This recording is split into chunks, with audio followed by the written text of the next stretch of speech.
बिस्मिल्लाहिर्रहमानिर्रहीम, अस्सलाम वालेकुम। बाखबर सवेरा में खुश आमदीद। बाखबर सवेरा कह रही हूँ शामिल रमजान, क्योंकि बाखबर सवेरा के दिन वापस आने वाले हैं ना अब जरा। हाँ देखिए, अभी तक आदत नहीं पड़ी, लेकिन बहरहाल आप सबको एक बार फिर से वेलकम करते हैं। मैं सदफ अब्दुल जब्बार और मेरे साथ हैं साइम खान। अच्छा जी, जो कि इस वक्त सूरत हाल है, हम देख रहे हैं अमेरिका और इसराइल के हमले के बाद ईरान की तरफ से जवाबी सिलसिला जारी। आज गालिबन 14th डे हो गए हैं और ये सिलसिला जारी है। अब ऐसे में हमने देखा कल रात गए वज़ीर आज़म शहबाज शरीफ चंद घंटों के दौरे पर सऊदी अरब पहुंचे और वहां पर उन्होंने जद्दा में वली अहद मोहम्मद बिन सलमान से मुलाकात की, जिसमें नायब वज़ीर आज़म इसहाक डार और फील्ड मार्शल सैयद आसिम मुनीर भी शरीक थे। वज़ीर आज़म ने आजमाइशी हालात में सऊदी अरब के साथ मुकम्मल यकजहती और भरपूर हिमायत के यकीन दिलाया और दोनों रहनुमाओं के दरमियान खित्ते में हालिया पेशरफ पर तफसीली तबादला ख्याल भी हुआ। अच्छा जी, खित्ते में अमन इस्तेहकाम के लिए मुश्तरका काम जारी रखने पर इत्तफाक किया गया। वज़ीर आज़म शहबाज शरीफ ने यह कहा कि पाकिस्तान हमेशा सऊदी अरब के साथ मजबूती के साथ खड़ा है। अमन के मुश्तरका मकसद के लिए हर मुमकिन कोशिश जारी रखेंगे। वज़ीर आज़म ने खादिमुल हरमैन शरीफैन शाह सलमान बिन अब्दुल अज़ीज़ के लिए नेक तमन्नाओं का इजहार भी किया। तो जनाब, ये कल बड़ी अहम मुलाकात थी जिसमें वज़ीर आज़म Shehbaz Sharif and then again field marshal Asim Munir साहब मौजूद थे। बाहमी इश्तराक और खित्ते की सिक्योरिटी सूरत हाल के ऊपर गुफ्तगू भी हुई। और ये आप इससे अंदाज़ा लगाएं कि पाकिस्तान का जो रोल है वो कितना इम्पोर्टेंट है इस सारी सूरत हाल में, क्योंकि देखिए हमारे ईरान से भी अच्छे ताल्लुकात हैं, हमारे तमाम GCC कंट्रीज से भी अच्छे ताल्लुकात हैं, चाइना हो गया, रशिया हो गया, इवन अमेरिका, और पाकिस्तान बड़ा अहम रोल प्ले कर सकता है। लेकिन जो इस जंग का असर है वो दिन ब दिन शदीद से शदीद तर होता जा रहा है।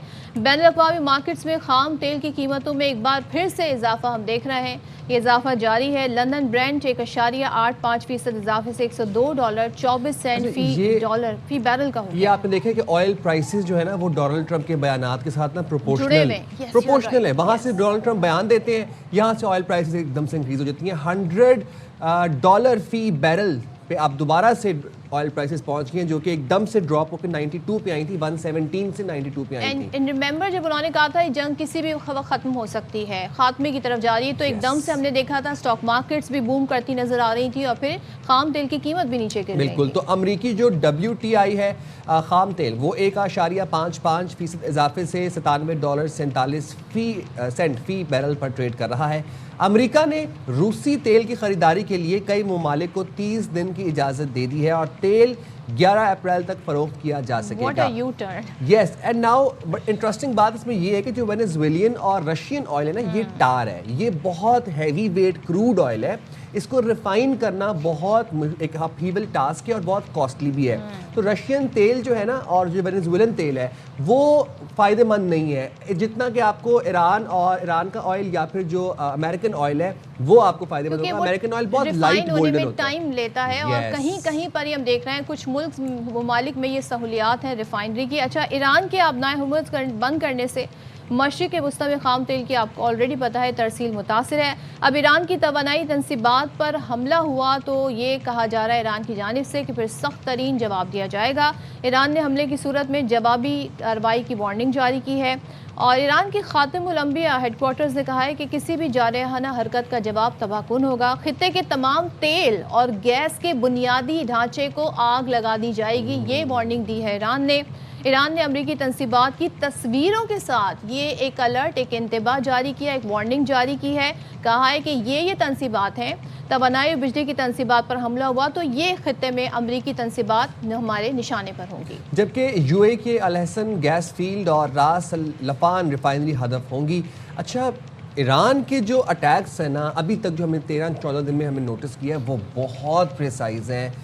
कहाँ पर CIA का दफ्तर मौजूद है, किस कंट्री में, कहाँ पर मिलिट्री बेसिस हैं, कहाँ पर साजो सामान पड़ा हुआ है, उस वेपन का वेपनरी इन्वेंट्री कहाँ पर पड़ी हुई है वो भी ईरान को पता है और एग्जैक्टली वहीं पे आकर मजल गिरता है।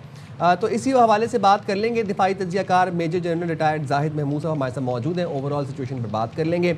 सबसे पहले तो जाहिद साहब, ये जानना बड़ा ज़रूरी है कि इस वक्त मशरिक़ वस्ता में एक अनसर्टिनिटी की सूरत हाल है, जंग कब ख़त्म होगी, कब चलेगी, तज्ज़िये हैं, स्पेकुलेशंस हैं। ऐसे में वज़ीर आज़म शहबाज शरीफ कुछ घंटों का दौरा करते सऊदी अरब का, साथ में उनके फील्ड मार्शल आसिम मुनीर साहब भी होते हैं। इस दौरे के क्या असरात हैं, ये दौरा कितना अहम है मशरिक़ वस्ता की सूरत हाल को कंट्रोल करने के लिए, ख़ास तौर पर पाकिस्तान में अमन के क़याम के हवाले से? جی بسم اللہ الرحمن الرحیم. Saim thank you very much and Sadaf for having me. دیکھیں یہ جو اس وقت پاکستان دورہ کر رہا ہے سعودی عربیہ کا، یہ بہت ہی کریٹیکل ٹائم پہ دورہ ہے جی. اور پاکستان پورا اپنی زاہد صاحب نیت. آپ کو انٹرپٹ کروں گی، اس وقت ہمیں جانا ہے جی کراچی میں گورنر سندھ کی تقریب حلف برداری کی تقریب گورنر ہاؤس میں جاری ہے. آپ کو معلوم ہی ہے کہ پچھلے گورنر کامران ٹسوری کے بعد اب باقاعدہ طور پر نہال ہاشمی صاحب کو نامزد کیا گیا ہے. کے لیے تلاوت کلام پاک کے لیے میں قاری محمد ایاز صاحب سے درخواست کروں گا کہ وہ تشریف لائیں اور آپ سب باادب ہو کر قرآن مجید فرقان حمید کی تلاوت سننے کی سعادت حاصل کریں گے اور وہ پڑھنے کا شرف حاصل کریں گے. قاری محمد ایاز.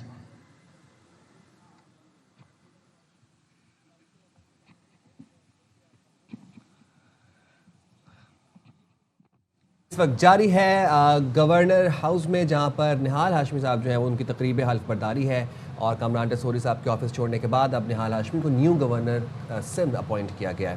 تو اس سے پہلے ہم بات کرتے ہیں بریگیڈیئر ہمارے ساتھ میجر جنرل زاہد نمود صاحب ہمارے ساتھ موجود تھے. بہت شکریہ sir for your patience. Major general صاحب ذرا یہ بتائیے گا، اپنی بات کو کنٹینیو کیجیے گا کہ یہ دورہ کتنا اہم تھا سر، جس میں فیلڈ مارشل اور سعودی عرب گئے اور ساتھ میں وزیر اعظم شہباز شریف بھی موجود تھے، کتنا امپورٹنٹ ہے؟ نسائم میں یہ کہتا کہ اس وقت پاکستان جو ہے وہ بڑی صاف ایک اچھی نیت کے ساتھ اور پرپز کے ساتھ وہاں پر موجود ہے. ایک تو پہلی بات یہ کہ پاکستان اور سعودی عربیہ از آر اسٹریٹجک پارٹنرز، اور پارٹنرشپ اسی کا نام ہوتا ہے کہ آپ جب جس کانٹیکسٹ میں جو سیکورٹی کا کانٹیکسٹ ہے، خاص طور پہ پارٹنرشپ تو از ان آل ڈومینز، لیکن اس وقت سیکورٹی کنسرنز ہیں جی. اور سعودی عربیہ، اور پھر سعودی عربیہ جو ہے وہ مڈل ایسٹ کے اس وار میں ایک بڑا اہم پلیئر ہے.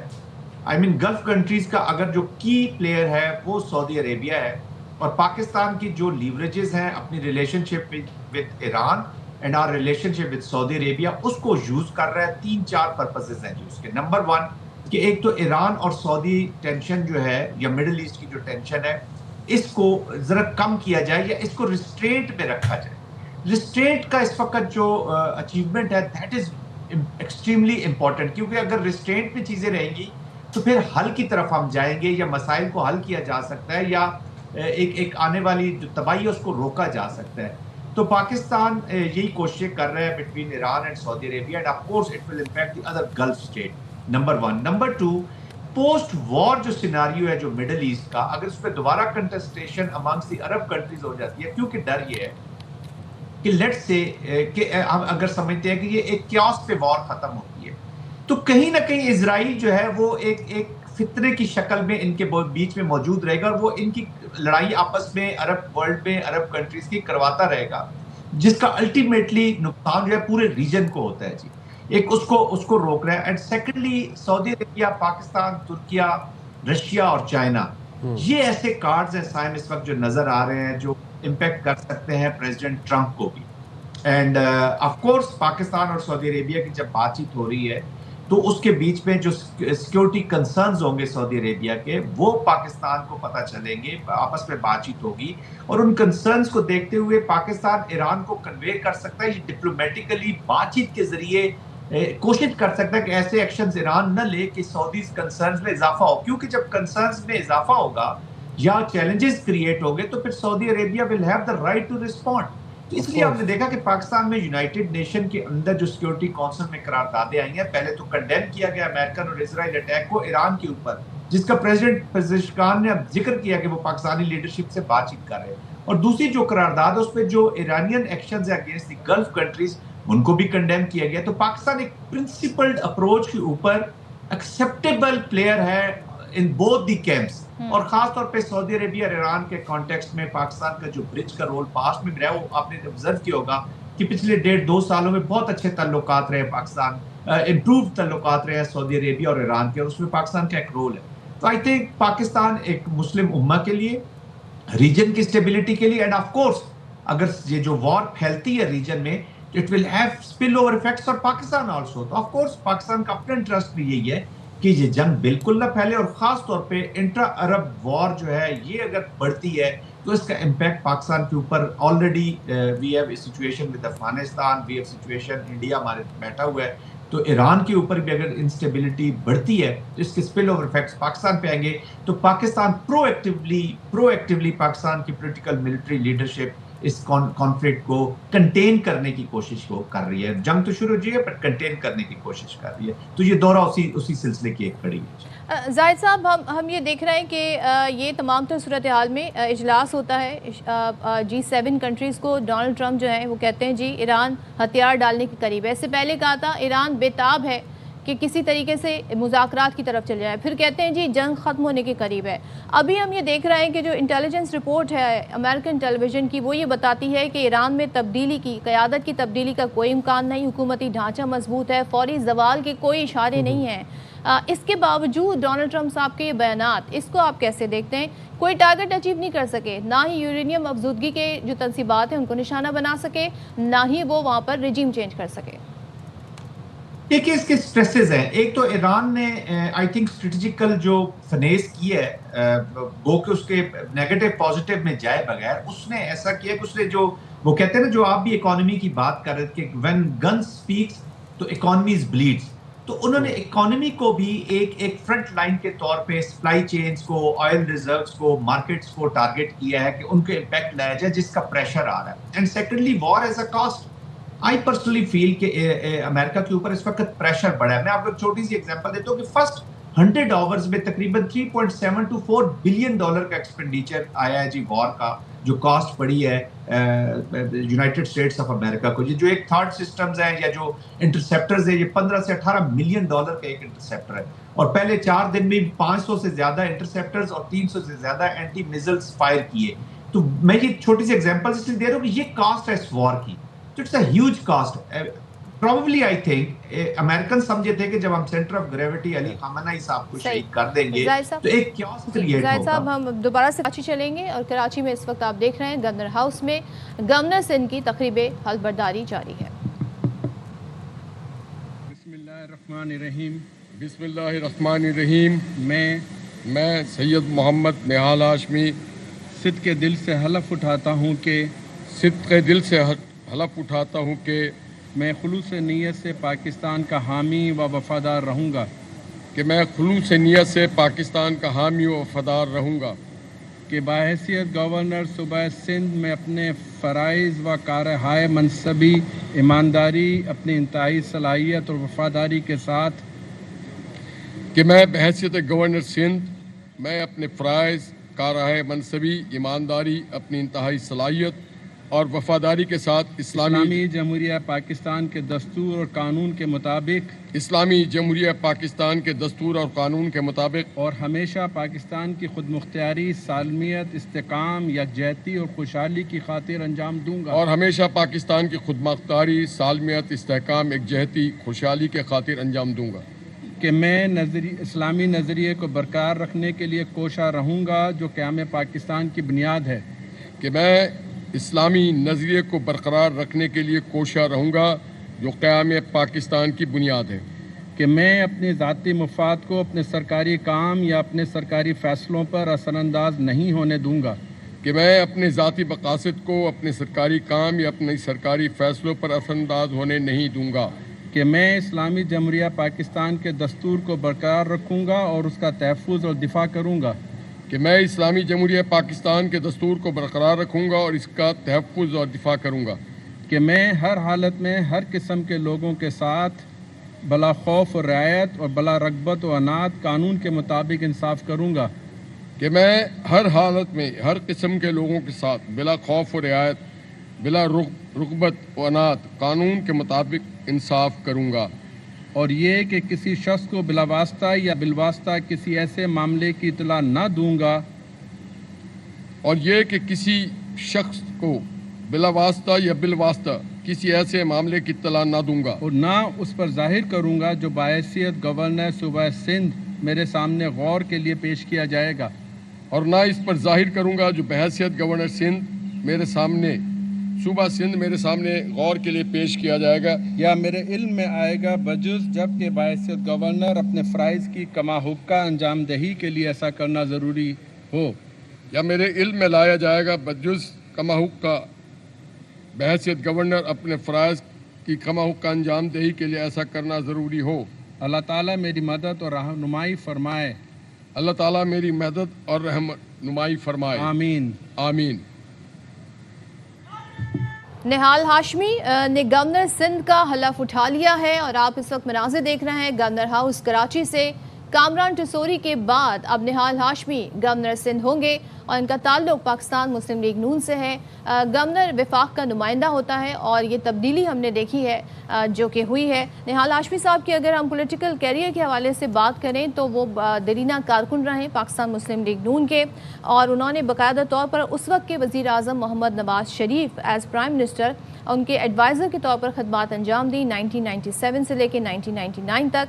उसके बाद 2014 में जनरल सेक्रेटरी सिंध चैप्टर मुंतखब हुए पाकिस्तान मुस्लिम लीग नून के, फिर सेनेट से इनका इंतखाब होता है और 2015 में ये सेनेटर कैंडिडेट मुंतखब किए जाते हैं, दोबारा से एडवाइज़र बनते हैं ह्यूमन राइट्स और लॉ एंड जस्टिस के प्राइम मिनिस्टर के। 2017 में इनको सस्पेंड कर दिया गया था और फिर पार्टी ने इनसे रिजिग्नेशन भी मांगा था। फिर जून 2017 में इन्होंने अपना रिजिग्नेशन जो है सेनेट में भिजवा दिया था।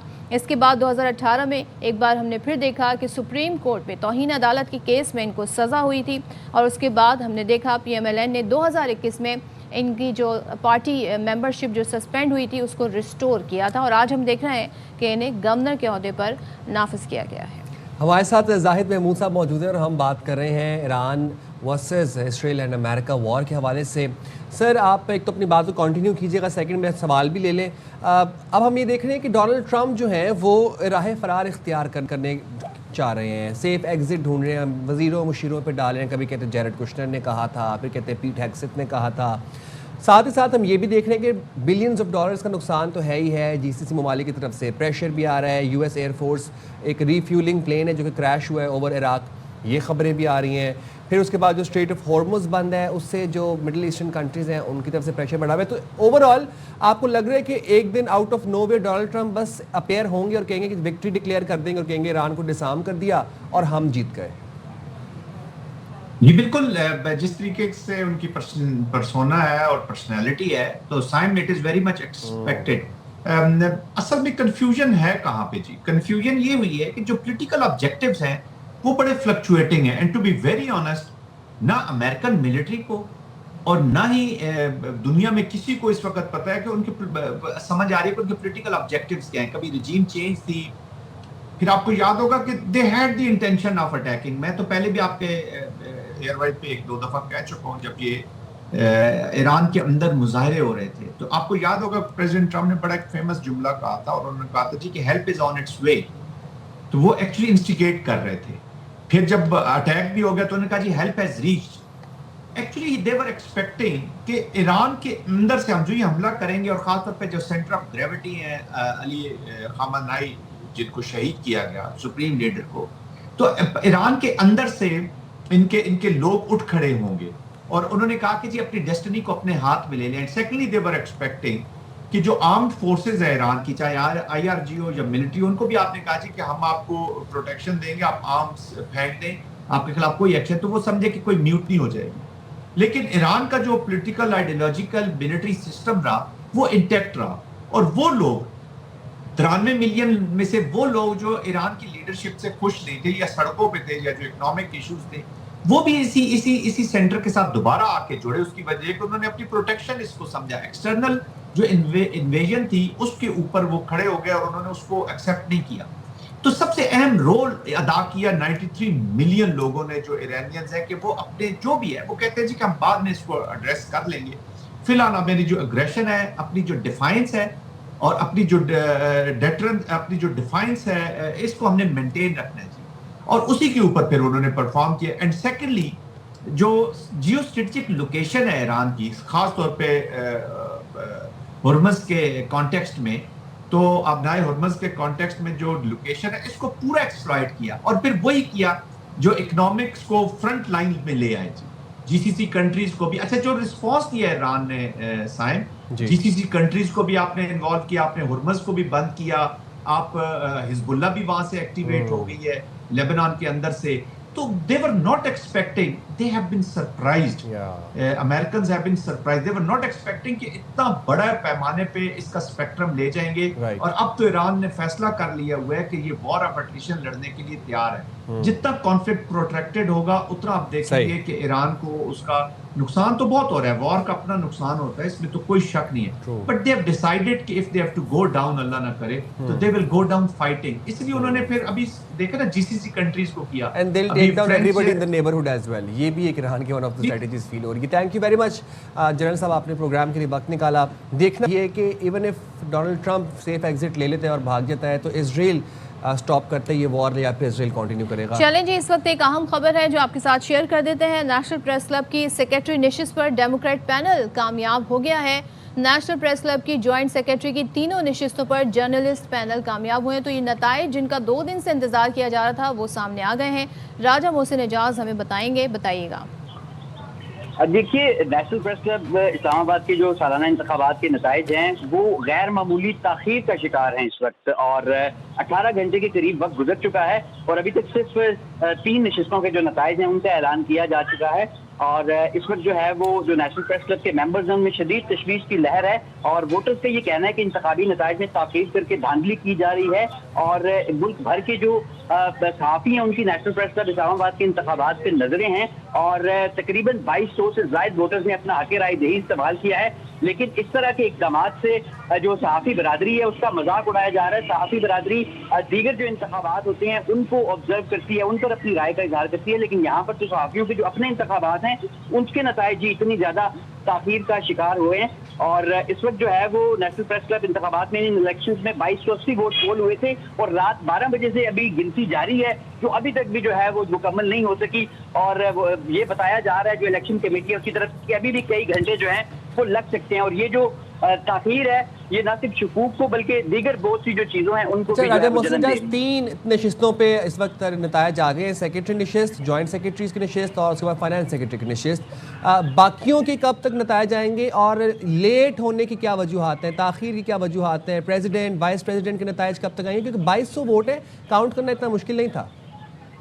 जी बिल्कुल, और ये 1 बैलेट पेपर है, आपने बिल्कुल दुरुस्त इसकी निशानदेही की है और इतना ज़्यादा वक्त नहीं लगना चाहिए था. आम तौर पे हम पाकिस्तान भर के जो प्रेस क्लब्स हैं उनके जब नताइज आते हैं तो पोलिंग खत्म होने के 2 से 3 घंटे के अंदर नताइज आ जाते हैं. इसी तरह कौमी असम्बली का इलेक्शन होता है जो कि कई किलोमीटर पर फैला हुआ होता है जिसमें कई लाख वोटर्स होते हैं, वो भी नतीजा 2 से 2.5 घंटे में आमतौर पर आ जाता है. लेकिन ये इस्लामाबाद के मरकज में F6 सेक्टर में वाक़ई प्रेस क्लब जो एक ही प्रेमिसेस में सारी पोलिंग हुई और अब जो सहाफ़ी बरादरी है जिन्होंने कल वोट दिया अब वो नताइज के इंतजार में बैठी हुई है. और ओपोजिशन का ये इल्ज़ाम है कि जो इस वक्त बरसरे इक़्तिदार ग्रुप है वो इंतखाब हार चुका है, इस वजह से इंतखाबी नताइज को ताख़ीर का शिकार किया जा रहा है. और ये जो ताख़ीर की जा रही है ये मामलात को मज़ीद ख़राब भी कर सकती है. इस वक्त तक भी इलेक्शन कमेटी जो है वो किसी किस्म का वक्त नताइज के हवाले से देने के लिए बिल्कुल जो है वो उसके पास कोई रोड मैप नजर नहीं आता और बिल्कुल ताख़ीर का शिकार है नताइज. थैंक यू सो मच राजा मोहसिन एजाज हमारे साथ थे. सहाफ़ी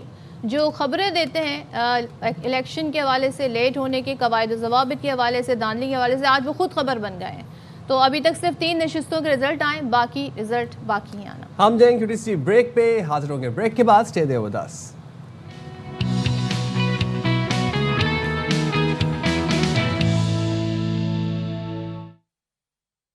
वेलकम बैक वंस अगेन. और जनाब आपको पता है कि हर 15 दिन बाद जी ऑयल प्राइस रिवाइज होते हैं. तो अब लास्ट टाइम आपको पता है पाकिस्तान में because of the global situation हम ये देख रहे थे कि 55 रुपये बढ़ाए गए. अब एक हफ्ते बाद हम देख रहे हैं फिर से ये रिवाइज़ होने जा रहे हैं. और बैनुल-अक़वामी मार्केट में भी हमने देखा पिछले 2 दिन में हमने थोड़ा एक उतार चढ़ाव देखा था, लेकिन डोनाल्ड ट्रंप के जो बयानात हैं, बदलते बयानात के साथ साथ आलमी मंडी में खाम तेल की जो कीमतें हैं वो भी उतार चढ़ाव का शिकार रहती हैं और आज हमने देखा इसमें इजाफा हुआ है. बिल्कुल जी. तो माहिर मौशियात खाकान नजीब साहब हमारे साथ मौजूद है. खाकान साहब, thank you very much for taking out time for the programme. Sir बताइएगा कि अब क्या सूरत हाल देख रहे हैं? वैसे आज फिर आलमी मंडी में फ़ी बैरल जो खाम तेल की कीमत है वो इंक्रीज़ करके दोबारा से $100 के राउंड पहुंच गई है. आई रिमेंबर 117, 119 से ड्रॉप हुई थी स्ट्रेट टू 92, 90. डोनाल्ड ट्रंप बयान देते हैं, यहाँ से तेल की कीमतें बढ़ जाती हैं. पाकिस्तान में कैसे असरात देख रहे हैं इसके? دیکھیے ایک تو جو انٹرنیشنل پرائز کی موومنٹ ہوئی تھی 118-19 سے جو واپس آیا تھا 80-82 پہ، کل کلوز ہوا ہے تقریباً $100 پہ، اس وقت بھی $100 101 کے قریب برنٹ چل رہا ہے۔ یہ اس لیے ہوا تھا کہ G7 کنٹریز نے یہ کہا کہ ہم تقریباً 400 ملین بیرلز اپنا اسٹریٹجک ریزرو جو ہے وہ موو کرنے جا رہے ہیں۔ اس کو سمجھیے اس طرح سے کہ جو اسٹریٹ آف ہارموز ہے اس سے تقریباً 20 ملین بیرلز اے ڈے موو ہوتا ہے۔ تو اگر وہاں سے یہ 10 سے 15 یا 20 ملین بیرلز موو کرتے ہیں جو 400 ملین کا اسٹاک، تو یہ تقریباً کوشش کر رہے ہیں کہ اس میں سے جو کمی آ رہی ہے 20 ملین کی اس کو میچ کر سکے، just to understand the global scenario, so that ہم سمجھ سکیں دنیا کی اس وقت کھپت ڈیلی کی بیسس پہ، جس میں سمجھا دوں وہ ہے 100 ملین بیرلز اے ڈے، اور 1/4 یا 1/5 تقریباً اسٹیٹ آف ہارموز سے موو ہوتا ہے جو کہ اسٹک ہے۔ سو اس کو کرنے کے لیے G7 کنٹریز نے یہ اسٹیپ اٹھایا۔ جہاں تک پرائسز کا تعلق ہے، پاکستان پلیٹس کی پرائس لیتا ہے، پرائس تو آبویسلی لاسٹ ٹائم سے بڑھی ہوئی ہوگی جب وہ ایک ویک کا لیں گے اس پرائس کو۔ I think the important call for Pakistan and the policy makers now is the following, جب یہ قیمت 55 روپیہ پاس آن کریں گے اور باقی اس کے سیکنڈری ایفیکٹس آئیں گے، جیسے ٹرانسپورٹ کے علاوہ فوڈ پہ افیکٹ، فوڈ کے علاوہ جو آپ کے لاجسٹکس کی پوری چین ہے اس پہ افیکٹ، مینوفیکچرنگ پہ افیکٹ، تو ایک انفلیشنری امپیکٹ آئے گا اکانومی پہ۔ یعنی کہ جو 7% کی انفلیشن جو ہم نے ابھی دیکھی ہے فیبروری کی، جو کہ آلریڈی 5.8% تھی جنوری سے، اس سے بڑھ کے آئی ہے۔ جی خاقان صاحب، میں یہ سمجھنا چاہ رہی ہوں لاسٹ ٹائم جب 119 فی بیرل تھا خام تیل تو ہم نے 55 روپے بڑھائے تھے، اب یہ 100 ہوا ہے، ہم نے تو آلریڈی اتنے پیسے بڑھا دیے تھے، تو مجھے یہ بتائیے گا کہ اب تو ضرورت نہیں ہے ہمیں مزید پیسے بڑھانے کی، کیونکہ یہ اسی فریم میں، اسی بریکٹ میں ہے جس میں ہم نے آلریڈی پیسے بڑھا دیے تھے، اور اس وقت بھی کہا جا رہا تھا کافی زیادہ پیسے بڑھائیں۔ ایک تو صدف یہ کہ ہم برینٹ کی پرائس سے نہیں میچ کرتے، ہم ایک پلیٹس سنگاپور کی پرائس کی ایوریج لیتے ہیں ویک کی، تو ایک تو پھر اس وقت قیمت صدف یہ 80-85 تھی جب ہم نے یہ پاس آن کی تھی 55 روپے بڑھا کے۔ ابھی یہ تو دیکھنی پڑے گی کہ وہ ایوریج کارگوز کی کیا بنتی ہے جو پلیٹس کی ہے، وہ لے کے پھر ہم یہ ڈٹرمن کر پائیں گے۔ آئی تھنک وہ شاید $5-10 نہیں تھی خاقان صاحب، آئی ریممبر۔ جی نہیں، 119 تو ایک دن ٹیسٹ ہوئی تھی پرائس، اور وہ تو نیو یارک اسٹاک ایکسچینج پہ صدف ٹیسٹ ہوئی تھی۔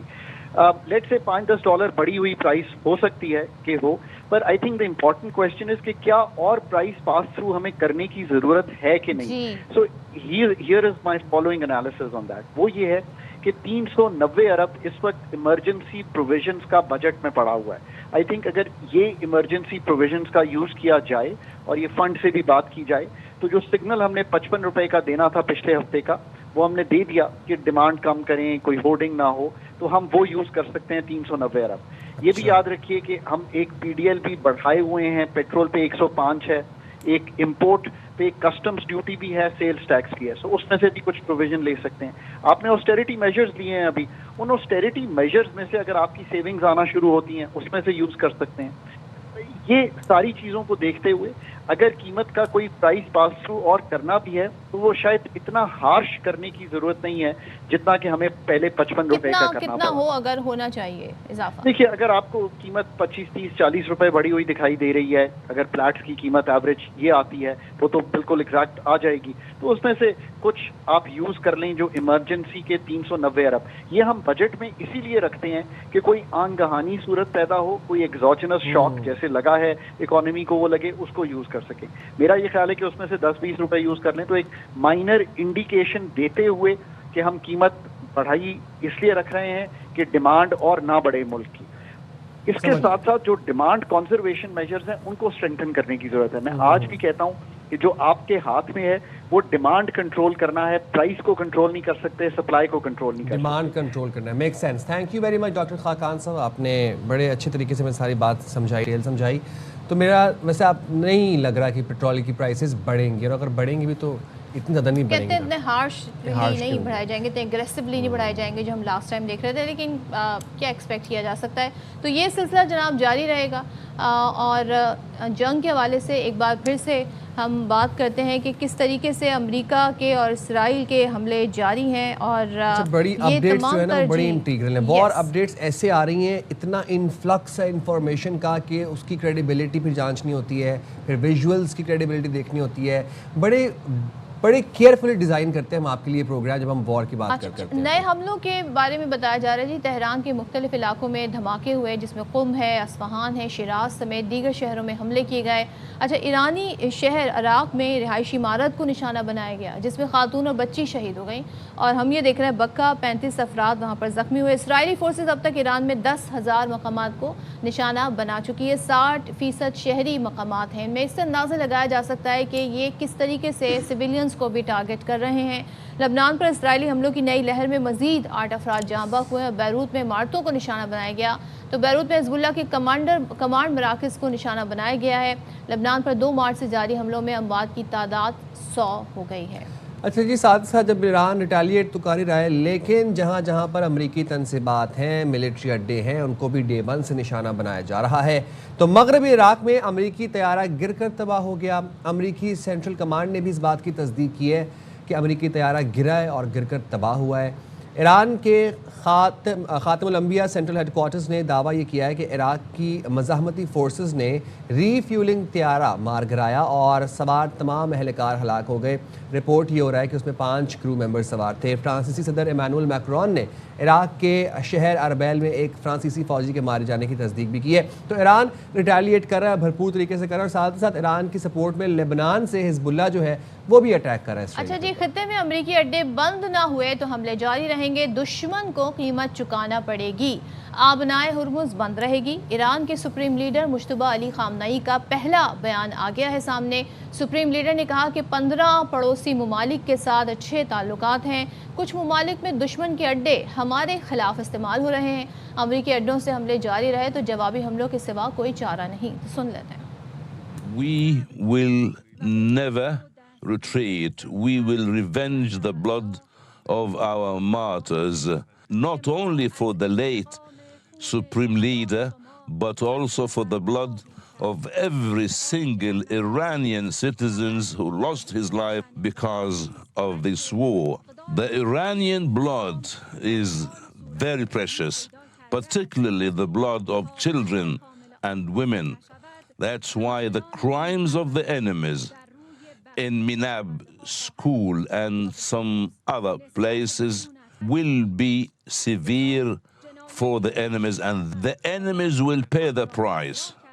They will pay the price. We have good relations with 15 neighboring countries, but the enemy has certain military bases in some of these. تو جناب یہ آپ نے بیان سنا مجتبیٰ خامنئی کا. اس کے بعد منصور جعفر صاحب ہمارے ساتھ موجود ہیں, ان سے بات کر لیتے ہیں. منصور صاحب, یہ تو ہم دیکھ رہے ہیں کہ دونوں سائڈ سے کوئی بھی سیز فائر یا میڈیشن کے لیے تیار نہیں ہے. میں ایران اور اسرائیل کی بات کروں, امریکہ تو وے آؤٹ ڈھونڈ رہا ہے. کیسے دیکھتے ہیں جنگ کا خاتمہ کیسے ہوگا؟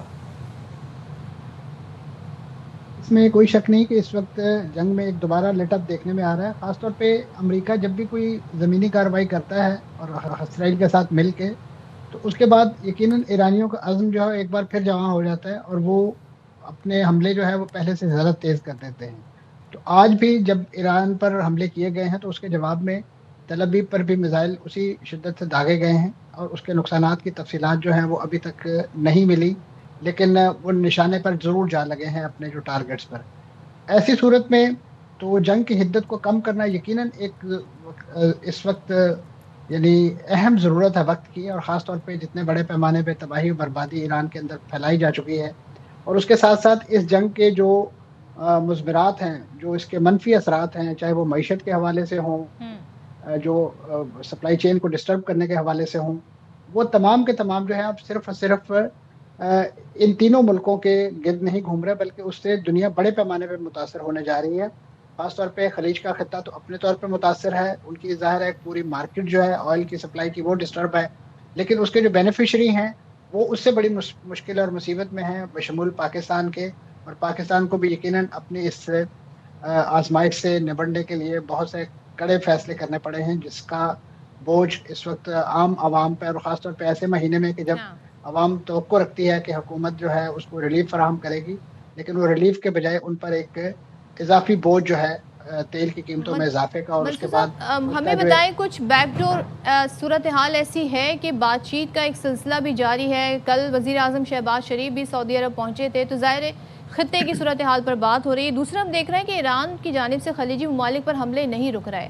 आज ईरान ये बताता है कि 15 पड़ोसी मुल्क हमारे साथ हैं, लेकिन अगर ये हमले जारी रहे तो क्या ये सूरत हाल पलट नहीं सकती? ये सूरत हाल संगीन नहीं हो सकती, अगेंस्ट ईरान नहीं हो सकती? देखिए, जो एक यानी ईरान का जो एक बैलेंसिंग एक्ट है इन मुल्कों के साथ ताल्लुकात का, वो तकरीबन इस जंग के बाद भी उसी तरह है जिस तरह जंग से पहले था। यानी मेरी मुराद ये है कि ये ममालिक कहने तो ईरान के साथ हैं, लेकिन अमली तौर पे वो कभी ईरान के हवाले से उन्होंने कलमा खैर नहीं कहा और कोई ऐसे इकदाम नहीं किए कि जिसके नतीजे में ईरान को एक हकीकी ओनरशिप या एक थोड़ा सा ब्रदरहुड का एक एलिमेंट जो है वो दिखाई दे। लेकिन क्योंकि खित्ते के अंदर ईरान भी मौजूद है और ईरान यकीनन एक अपने इस जो स्ट्रेटेजिक मकासद थे उस हवाले से इनके साथ लिंकअप भी था। लेकिन अब जो इस वक्त ईरान की तरफ से कार्रवाइयाँ की गई हैं उसमें एतमाद का यानी जो खलीज है वो ज़्यादा गहरी हुई है, जो ट्रस्ट डेफिसिट है वो बढ़ गया है।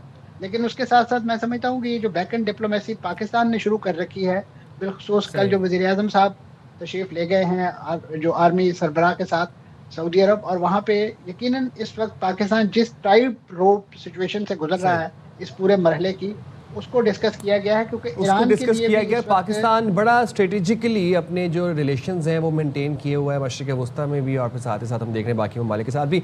बहुत शुक्रिया आपने प्रोग्राम के लिए वक्त निकाला सर। और यहाँ पर जो असरात हैं पाकिस्तान में वो थमने का नाम नहीं ले रहे, और अब ये भी एक हमारे पास अपडेट आ गई है जहाँ पर पेट्रोलियम डीलर्स का 27 मार्च से मुल्क भर के पेट्रोल पंप्स गैर मुअय्यना मुद्दत तक बंद करने का ऐलान। पेट्रोल की कीमत में इजाफा करके ऑयल मार्केटिंग कंपनियों को फ़ायदा पहुंचाया गया, ऐसे कह रहे हैं vice chairman petroleum dealers association का अंजुम वहाब। मज़ीद तफसीलात से आगाह करेंगे। अंजुम, बताइएगा ये हड़ताल किस वजह से है और क्यों की जा रही है? जी, इन्होंने अपने मुतालबात पेश किए थे। पेट्रोलियम डीलर एसोसिएशन ने कहा कि मुतालबात नहीं मानेंगे तो 26 मार्च के बाद 27 मार्च से पेट्रोल भर में पेट्रोल पंप गैर मुअय्यना मुद्दत के लिए बंद कर देंगे। डीलर ने कहा कि हुकूमत ने इनके डीलर मार्जिन 8% न किया तो उनके लिए कारोबार करना नामुमकिन हो जाएगा। पेट्रोल की कीमत में भी 55 में इजाफा किया, उनसे कारोबारी लागत में भी इजाफा हो गया, और वहाँ से भी 50 रुपये फी लीटर इजाफे का खर्चा दायर कर दिया। उनका कहना था कि ऑयल मार्केटिंग कंपनियों ने पेट्रोलियम का मसनूआत का ज़ख़ीरा अंदोज़ी की और पेट्रोल पंप को सील करना नाइंसाफ़ी है। उनका स्टॉक चेक करना है तो ऑयल मार्केटिंग कंपनियों का चेक किया जाए। साथ साथ वाइस चेयरमैन तारिक हसन का भी ये कहना था कि हमारे लिए अब ये कारोबार करना नामुमकिन होता जा रहा है। हमारा 8% मार्जिन है जिसको बढ़ाकर 25 रुपये फी लीटर मार्जिन हमारा किया जाए। अगर इससे कम अगर मार्जिन रखा जाता है तो और ऑयल मार्केटिंग कंपनियों के खिलाफ इनकी तहकीकात नहीं शुरू की जाती है तो 26 मार्च से हमने पेट्रोल पंप अपने कारोबार बंद करने का ऐलान जो किया उसके ऊपर हम कार बंद हो गए। साथ ही नहीं कहा था कि 27 मार्च से जिस पेट्रोल पंप वाले ने कारोबार जारी रखना होगा वो कारोबार जारी रख सकता है, लेकिन बेशतर पेट्रोल पंप अब जो है वो डीलर मार्जिन के ऊपर काम नहीं कर सकते। इस वजह से ये फैसला उनका किया गया। साथ ही उनके साथ दीगर ओहदेदार भी बैठे थे। मलिक शेर खान और मीर महसूद खान ने भी हमायत करते हुए कहा कि इस मार्जिन पे काम नहीं हो सकता, इसलिए 27 मार्च से कारोबार बंद करने का फैसला है। बहुत शुक्रिया अंजुम वहाब हमें डिटेल बताने के लिए। चलिए जी, यहाँ पर लेते हैं ब्रेक और ब्रेक के बाद वापस आता हूँ।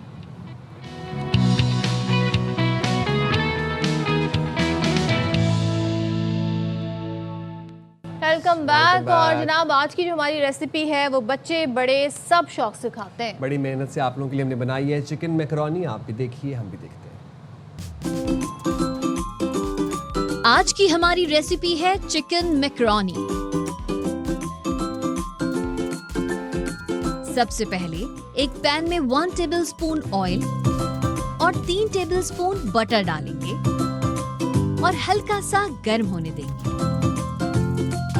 अब इसमें ½ kg चिकन शामिल करेंगे। फिर इसमें डालेंगे नमक हस्बे जायका, कुटी हुई लाल मिर्च 2 teaspoon, garlic powder 1 teaspoon, white paper ½ teaspoon, black pepper 1 teaspoon और चिकन पाउडर ½ टीस्पून। अब इन तमाम चीजों को अच्छी तरह मिक्स करेंगे ताकि चिकन में तमाम मसाले अच्छी तरह शामिल हो जाएं।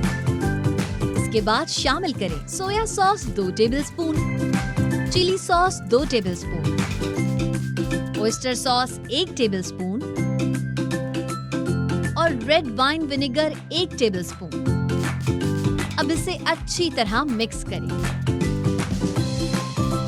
फिर इसमें नेशनल का चिली गार्लिक केचप 1/4 कप डालेंगे और मिक्स करके 5 मिनट तक पकने देंगे ताकि तमाम फ्लेवर्स अच्छी तरह से मिक्स हो जाएं। अब इसमें शामिल करें 1 कप कटी हुई गाजर और 1 कप शिमला मिर्च। इसके बाद उबली हुई मैक्रोनी डालेंगे और सब चीजों को अच्छी तरह से मिक्स कर लेंगे। आखिर में हरा प्याज शामिल करेंगे ताकि जायका और खुशबू मजीद बढ़ जाए। अब इसे डिश आउट कर लेंगे।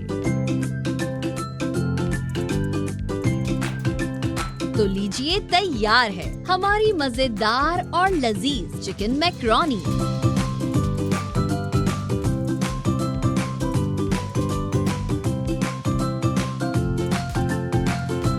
तो भाई चिकन मैकरोनीस में हमने पाकिस्तानी टच लगाया जो कुटी मिर्च का था। कुटी मिर्च का था, और चिकन का साइज़ थोड़ा सा मेरे ख्याल से चिकन पीस का साइज़ थोड़ा बड़ा था, वो हम अभी जाके छोटा करवा लेंगे।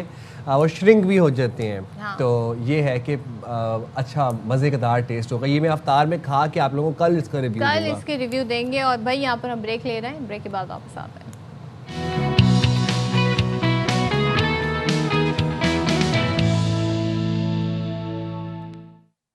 अस्सलामुअलैकुम, वेलकम बैक टू शाब रमज़ान। उम्मीद करते हैं आपका रोज़ा आज का बहुत अच्छा जा रहा होगा, बहुत खुशगवार जा रहा होगा। हमारे थोड़े मुश्किल जा रहे हैं क्योंकि मुझे लगता है कि आखिर के जो रोज़े होते हैं वो थोड़े मुश्किल हो जाते हैं। तो बस अब ईद का इंतज़ार है, अब खैरियत से ईद आ जाए। लेकिन जनाब इस्लामाबाद में क्या हो रहा है कि वहाँ पर नेशनल प्रेस क्लब में इलेक्शंस हुए, 19 घंटे हो गए हैं, लेकिन नेशनल प्रेस क्लब इस्लामाबाद के नताइज मुकम्मल ही ना हो सके। अच्छा, मुझे ऐसा लग रहा है ये कोई टेस्ट मैच बन गया है, ये कोई क्रिकेट का मैदान बन गया है, सुपर ओवर में मामला चला गया है, रिजल्ट ही नहीं आके दे रहे हैं। सदर और नायब सदर की नशिस्त पर कांटे का मुकाबला जारी है और सेक्रेटरी की नशिस्त पर डेमोक्रेट पैनल कामयाब करार पाया। जॉइंट सेक्रेटरीज की तीनों नशिस्तों और फाइनेंस सेक्रेटरी की नशिस्त पर जर्नलिस्ट पैनल कामयाब हुआ, लेकिन सदर और नायब सदर जो कि बड़ी इंपॉर्टेंट नशिस्त है, उनका फैसला कब आएगा? 2200 वोट है टोटल। 2200 वोट गिनने में कितना टाइम लगता है? मतलब 19 घंटे कांटे का मुकाबला है, आप मुझे कांटे का मुकाबला हो वोट ही नहीं गिने जा रहे। चले जी, अब देखते हैं जी, क्योंकि अमूमन एक रिवायत रही है कि 2-3 घंटे बाद ही नताइज आ जाते हैं उसी दिन, लेकिन अभी 19 घंटे गुजर गए। अच्छा जनाब, अब हम आगे बढ़ते हैं और बात करते हैं जी सियासी मौसम में तब्दीली। लेकिन हम सिंध के सियासी मौसम की बात कर रहे हैं और अचानक से इसकी हमें पहले तो बाज़गश सुनाई दे रही थी, लेकिन अचानक से तब्दीली होते हुए हमने देखी और पता चला जी कामरान टिसोरी साहब को हटाकर निहाल हाशमी को गवर्नर सिंध नामजद किया गया। और अब से कुछ देर पहले आपने गवर्नर हाउस कराची के मनाजिर भी देखे जहां पर निहाल हाशमी ने बतौर गवर्नर सिंध अपना हलफ उठा लिया है। सदर ज़रदारी वज़ीर आज़म शहबाज शरीफ ने इससे पहले समरी भेजी थी वज़ीर आज़म ने सदर को, जिस पर उन्होंने दस्तखत किए थे। अब निहाल हाशमी साहब ने मीडिया से गुफ्तगू भी की थी और साथ उन्होंने कहा था इत्तेहादियों को लेकर चलने की हिदायत आई है, आईनी गवर्नर हूँ, आइन के मुताबिक अपनी जिम्मेदारियां अदा करूंगा। तो इसके बाद शर्जील इनाम मेमन साहब जो कि सिंध के वजीर हैं, वो ये कहते हैं जी हम वेलकम करते हैं और सिंध हुकूमत की जानिब से उन्होंने भी ताउन की यकीन दहानी कराई। बिल्कुल। और एमक्यूएम पाकिस्तान का शिकवा अब ये है कि कामरान टिसोरी को बतौर गवर्नर सिंध हटाने के फैसले पर उन्हें एतमाद में नहीं लिया गया। वो एमक्यूएम पाकिस्तान ये कहती है कि हमें तो खुद खबर जो है वो टीवी चैनल से पता चली, मतलब जब मीडिया पे आई तब पता चली। ताहम फैसले पर एमक्यूएम पाकिस्तान के रहनुमाओं का रद्द-ए-अमल भी मुख्तलिफ है। कामरान टिसोरी कहते हैं किसने हटाया, किसके कहने पर हटाया, सब जानता हूँ। खबर सुनकर मैं दुबक कर नहीं बैठूंगा, डरे वो लोग जिनके सारे राज मैं जानता हूँ। कामरान टिसोरी साहब ने कल वैसे ये अपनी अलविदाई तकरीब के अंदर हमने बड़े वैसे इमोशनल जज्बाती मनाज़िर देखे थे। अच्छा जी, सेनेटर फैसल सब्ज़वारी कहते हैं कि गवर्नर सिंध को हटाने के फैसले पर एमक्यूएम को एतमाद में नहीं लिया गया। अगर पहले हमसे रब्ता कर लिया जाता तो इस किस्म की सूरत हाल पेश ना आती। खित्ते में पहले ही कशीदा सूरत हाल है और गैर ज़रूरी कशीदगी नहीं चाहते। वज़ीर आज़म ने जो फैसला किया उसकी कोई मंतक ज़रूर होगी। तो चले जी, ये तो लेकिन खित्ते में कशीदगी से गवर्नर साहब की तब्दीली का क्या ताल्लुक है? एक बात। दूसरी बात, गवर्नर साहब तो कहते मैं तो डर डर के नडर हो गया हूँ, मतलब। लेकिन दूसरी बात यहाँ पर इम्पोर्टेंट ये है कि एमक्यूएम और पाकिस्तान मुस्लिम लीग नून ये तो इत्तेहाद है, मतलब एमक्यूएम तो इत्तेहाद में है ना, फेडरल के साथ, बिल्कुल काबीना के साथ बैठी है। तो फिर एमक्यूएम को एतमाद में क्यों नहीं लिया गया? मतलब अगर एमक्यूएम को भी ब्रेकिंग न्यूज़ से पता चलना था, हेडलाइन से खबर पता चलनी थी, तो फिर एमक्यूएम को एतमाद क्यों लिया? क्योंकि फार्मूला तो था یہ تو ہمیں پتہ ہے، ایک فارمولا تو اسٹیبلش تھا. کیا ایم کیو ایم کو اعتماد میں لیا گیا تھا اس فارمولے سے متعلق جب گورنر کامران ٹیسوری کو لگایا گیا تھا اس وقت ان سے کوئی بات کی گئی تھی یا یہ ان کے علم میں نہیں تھا اور یہ میڈیا کے تھرو ہی پتہ چلا؟ بات کر لیتے ہیں مسلم لیگ نون کے رہنما سینیٹر عفنان اللہ ہمارے ساتھ ہیں.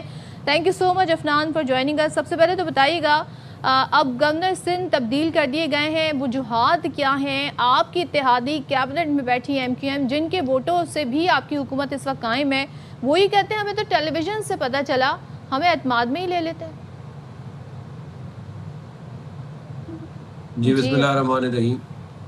دیکھیں یہ جو گورنر سندھ کا معاملہ تھا اس کے اندر یہ بات شروع میں ہی طے ہو گئی تھی کہ یہ سیٹ جو ہے وہ پاکستان مسلم لیگ نون کو دی جائے گی، مگر اس کے اندر جو اتنا لمبا التوا ہوا ہے اس کی بنیادی وجہ یہی تھی کہ ہم ایم کیو ایم کو جو ہمارے اتحادی ہیں ان کو ساتھ لے کے چلنا چاہتے ہیں، اور اسی وجہ سے جو ہے ان کی خواہش کے اوپر اور جو ہے عمل کرتے ہوئے ہی اس کو معاملے کو اتنا لٹکایا گیا، ورنہ یہ آج سے تقریباً 2 سال پہلے یہ معاملہ طے ہو جاتا. عفنان صاحب یہ تو فارمولا 2 سال سے طے شدہ ہے نا، تو 2 سال سے کیوں نہیں ہوا اور اب یہ اچانک ایسا کیا ہوا ایک دم سے کہ ہمیں دیکھا راتوں رات گورنر صاحب چینج ہو گئے؟ نہیں، میں نے آپ کو بتایا نا کہ یہ پہلے سے طے ہوا تھا، لیکن ظاہر ہے ایم کیو ایم ہماری اتحادی ہے، ان کے ظاہر ہے ان کی خواہش تھی کہ یہ کامران ٹیسوری صاحب کو چلایا جائے، تو اس وجہ سے جو ہے ان کو ساتھ لے کے چلا گیا اور اتنے لمبا عرصہ جو ہے انہوں نے اس کے باوجود گزارا. وہ اسی لیے تھا تاکہ ہم ایم کیو ایم کو چاہتے تھے کہ ان کو خوش کرنا، اور مگر اب ظاہر ہے اب ایک ہماری بھی وہاں پہ پولیٹیکل پارٹی ہے. تو کیا انہیں اس وقت اعتماد میں لیا گیا تھا کہ جی آپ کے گورنر کو 2 سال میں ہٹا دیا جائے گا؟ نہیں دیکھیں، یہ تو اس وقت طے ہو گیا تھا کہ گورنر ہوگا ہی ہمارا، تو یہ شروع میں ہی کیا کہتے ہیں یہ بات طے ہو گئی تھی کہ گورنر پاکستان مسلم لیگ نون کا ہی ہوگا، مگر میں نے جیسے بتایا کہ یہ اس کے اندر ڈیلے آیا ہی اس لیے تھا کیونکہ ہم ان کو ساتھ لے کے چلنا چاہ رہے تھے. اور ابھی بھی جو ہوا ہے اس کی وجہ یہ ہے کہ دیکھیں ظاہر ہے ہماری وہاں پہ پولیٹیکل پارٹی ہے، ہم وہاں پہ 2015 میں دوسری بڑی پولیٹیکل پارٹی تھے لوکل باڈیز کے الیکشن میں، وہاں پہ ہم نے سیٹیں بھی جیتی ہیں 2013 میں، 2008 میں، اس سے پہلے 90s میں بھی ہم بہت سیٹیں جیتتے رہے. تو اب وہاں پہ پارٹی کو ریوائیو کرنے کے لیے ہمیں ایک پولیٹیکل آفس چاہیے تھا جس کے تھرو ہم اپنی جو پولیٹیکل سرگرمیاں ہیں پورے صوبے میں وہ کر سکیں، اور لوگوں کو اور یہ بھی کہ باقی اتحادیوں کو بھی ساتھ لے کے چلیں گے. تو اس کے لیے اب ہمیں ایک ایونیو ہمیں مل گیا ہے اور انشاءاللہ اس کو استعمال کر کے وہ آپ کی سیاسی جماعت کے لیے کیا رول پلے کریں گے؟ وہ تو گورنر جو ہیں وہ تو وفاق کو ریپرزینٹ کرتے ہیں، یا پھر وہ سیاسی یہاں پر ایکٹیویٹی کے لیے آئیں؟ بالکل نہیں، دیکھیں وہ یہ بالکل کیا کہتے ہیں ایک آئینی ہوتا ہے، لیکن اس میں ہوتا ہے یہ کہ اگر ظاہر وفاق میں حکومت پاکستان مسلم لیگ نون کی ہے اور جو ہے وہ گورنر ایک بڑا اچھا رول پلے کر سکتے ہیں، جو فیڈرل گورنمنٹ ہے اس کے ساتھ کوآرڈینیشن کر کے، اور کراچی میں اور سندھ میں پروجیکٹ سٹارٹ کیے جا سکتے ہیں. ماضی میں بھی ایسا ہوا ہے، کامران صاحب ایسا نہیں کر جیسے رہے مثال کے طور پہ اگر آپ گرین لائن نہیں، تو گرین لائن اگر آپ دیکھیں وہ مسلم لیگ نون نے جو ہے وہ 2013 سے 18 میں کی، اس وقت گورنر ہمارے جو تھے وہ ادھر تھے.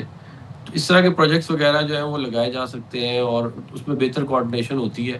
اور پھر یہ بھی ہوتا ہے کہ ظاہر ہے ہم نے جو اپنے ہمارے لوگ ہیں ان کے پاس ایک طریقہ ہوتا ہے، وہ گورنر صاحب سے مل سکتے ہیں، اپنے مسائل وغیرہ ان کو بتا سکتے ہیں. اللہ صاحب ایک بات بتائیے گا، کل ہمارے پروگرام میں کل ہمارے ساتھ فاروق ستار صاحب موجود تھے، وہ کافی جذباتی تھے، کافی نالاں بھی تھے اس بات پہ کہ ہمیں اعتماد میں نہیں لیا گیا، ہم اتحادی ہیں وفاق کے ساتھ. تو وہ یہ کہہ رہے تھے کہ پارٹی اجلاس ہوگا وہاں پر ہی مشاورت کریں گے اور پھر ہم فیصلہ کریں گے کہ ہم نے وفاق کے ساتھ مزید چلنا ہے یا نہیں چلنا، یا ہم نے حکومت سے علیحدہ ہو جانا ہے. اس طرح کا کوئی پریشر ایم کیو ایم کا حکومت سے علیحدہ ہونے کا آپ لوگوں تک پہنچا ہے، یا آپ لوگوں کو ایسی کوئی بات پتہ ہے، آپ کے علم میں ہے کہ ایم کیو ایم کہیں آپ لوگوں سے الگ ہونے جا رہی ہے؟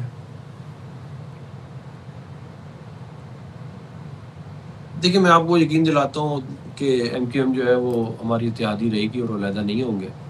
اور جو کوئی فاروق ستار صاحب نے جو باتیں کی ہیں یا باقی ایم کیو ایم کی جو لیڈرشپ نے جو باتیں کی ہیں، ان کے انشاءاللہ ہم کنسرنز کو ایڈریس کریں گے اور ان کو ہم دوبارہ سے اپنے ساتھ ملا لیں گے اور معاملات ٹھیک طرح خوشنصیبی سے چلتے رہیں گے. تو کیا وجہ ہوئی کہ آپ وہ یہ بھی گلہ کر رہے ہیں، فیصل سبزواری صاحب بھی، فاروق ستار صاحب بھی، کہ ہمیں اعتماد میں تو لے لیتے، ٹی وی سے پتہ چلا انہیں, ٹیلی ویژن سے خبر ان تک پہنچی ہے؟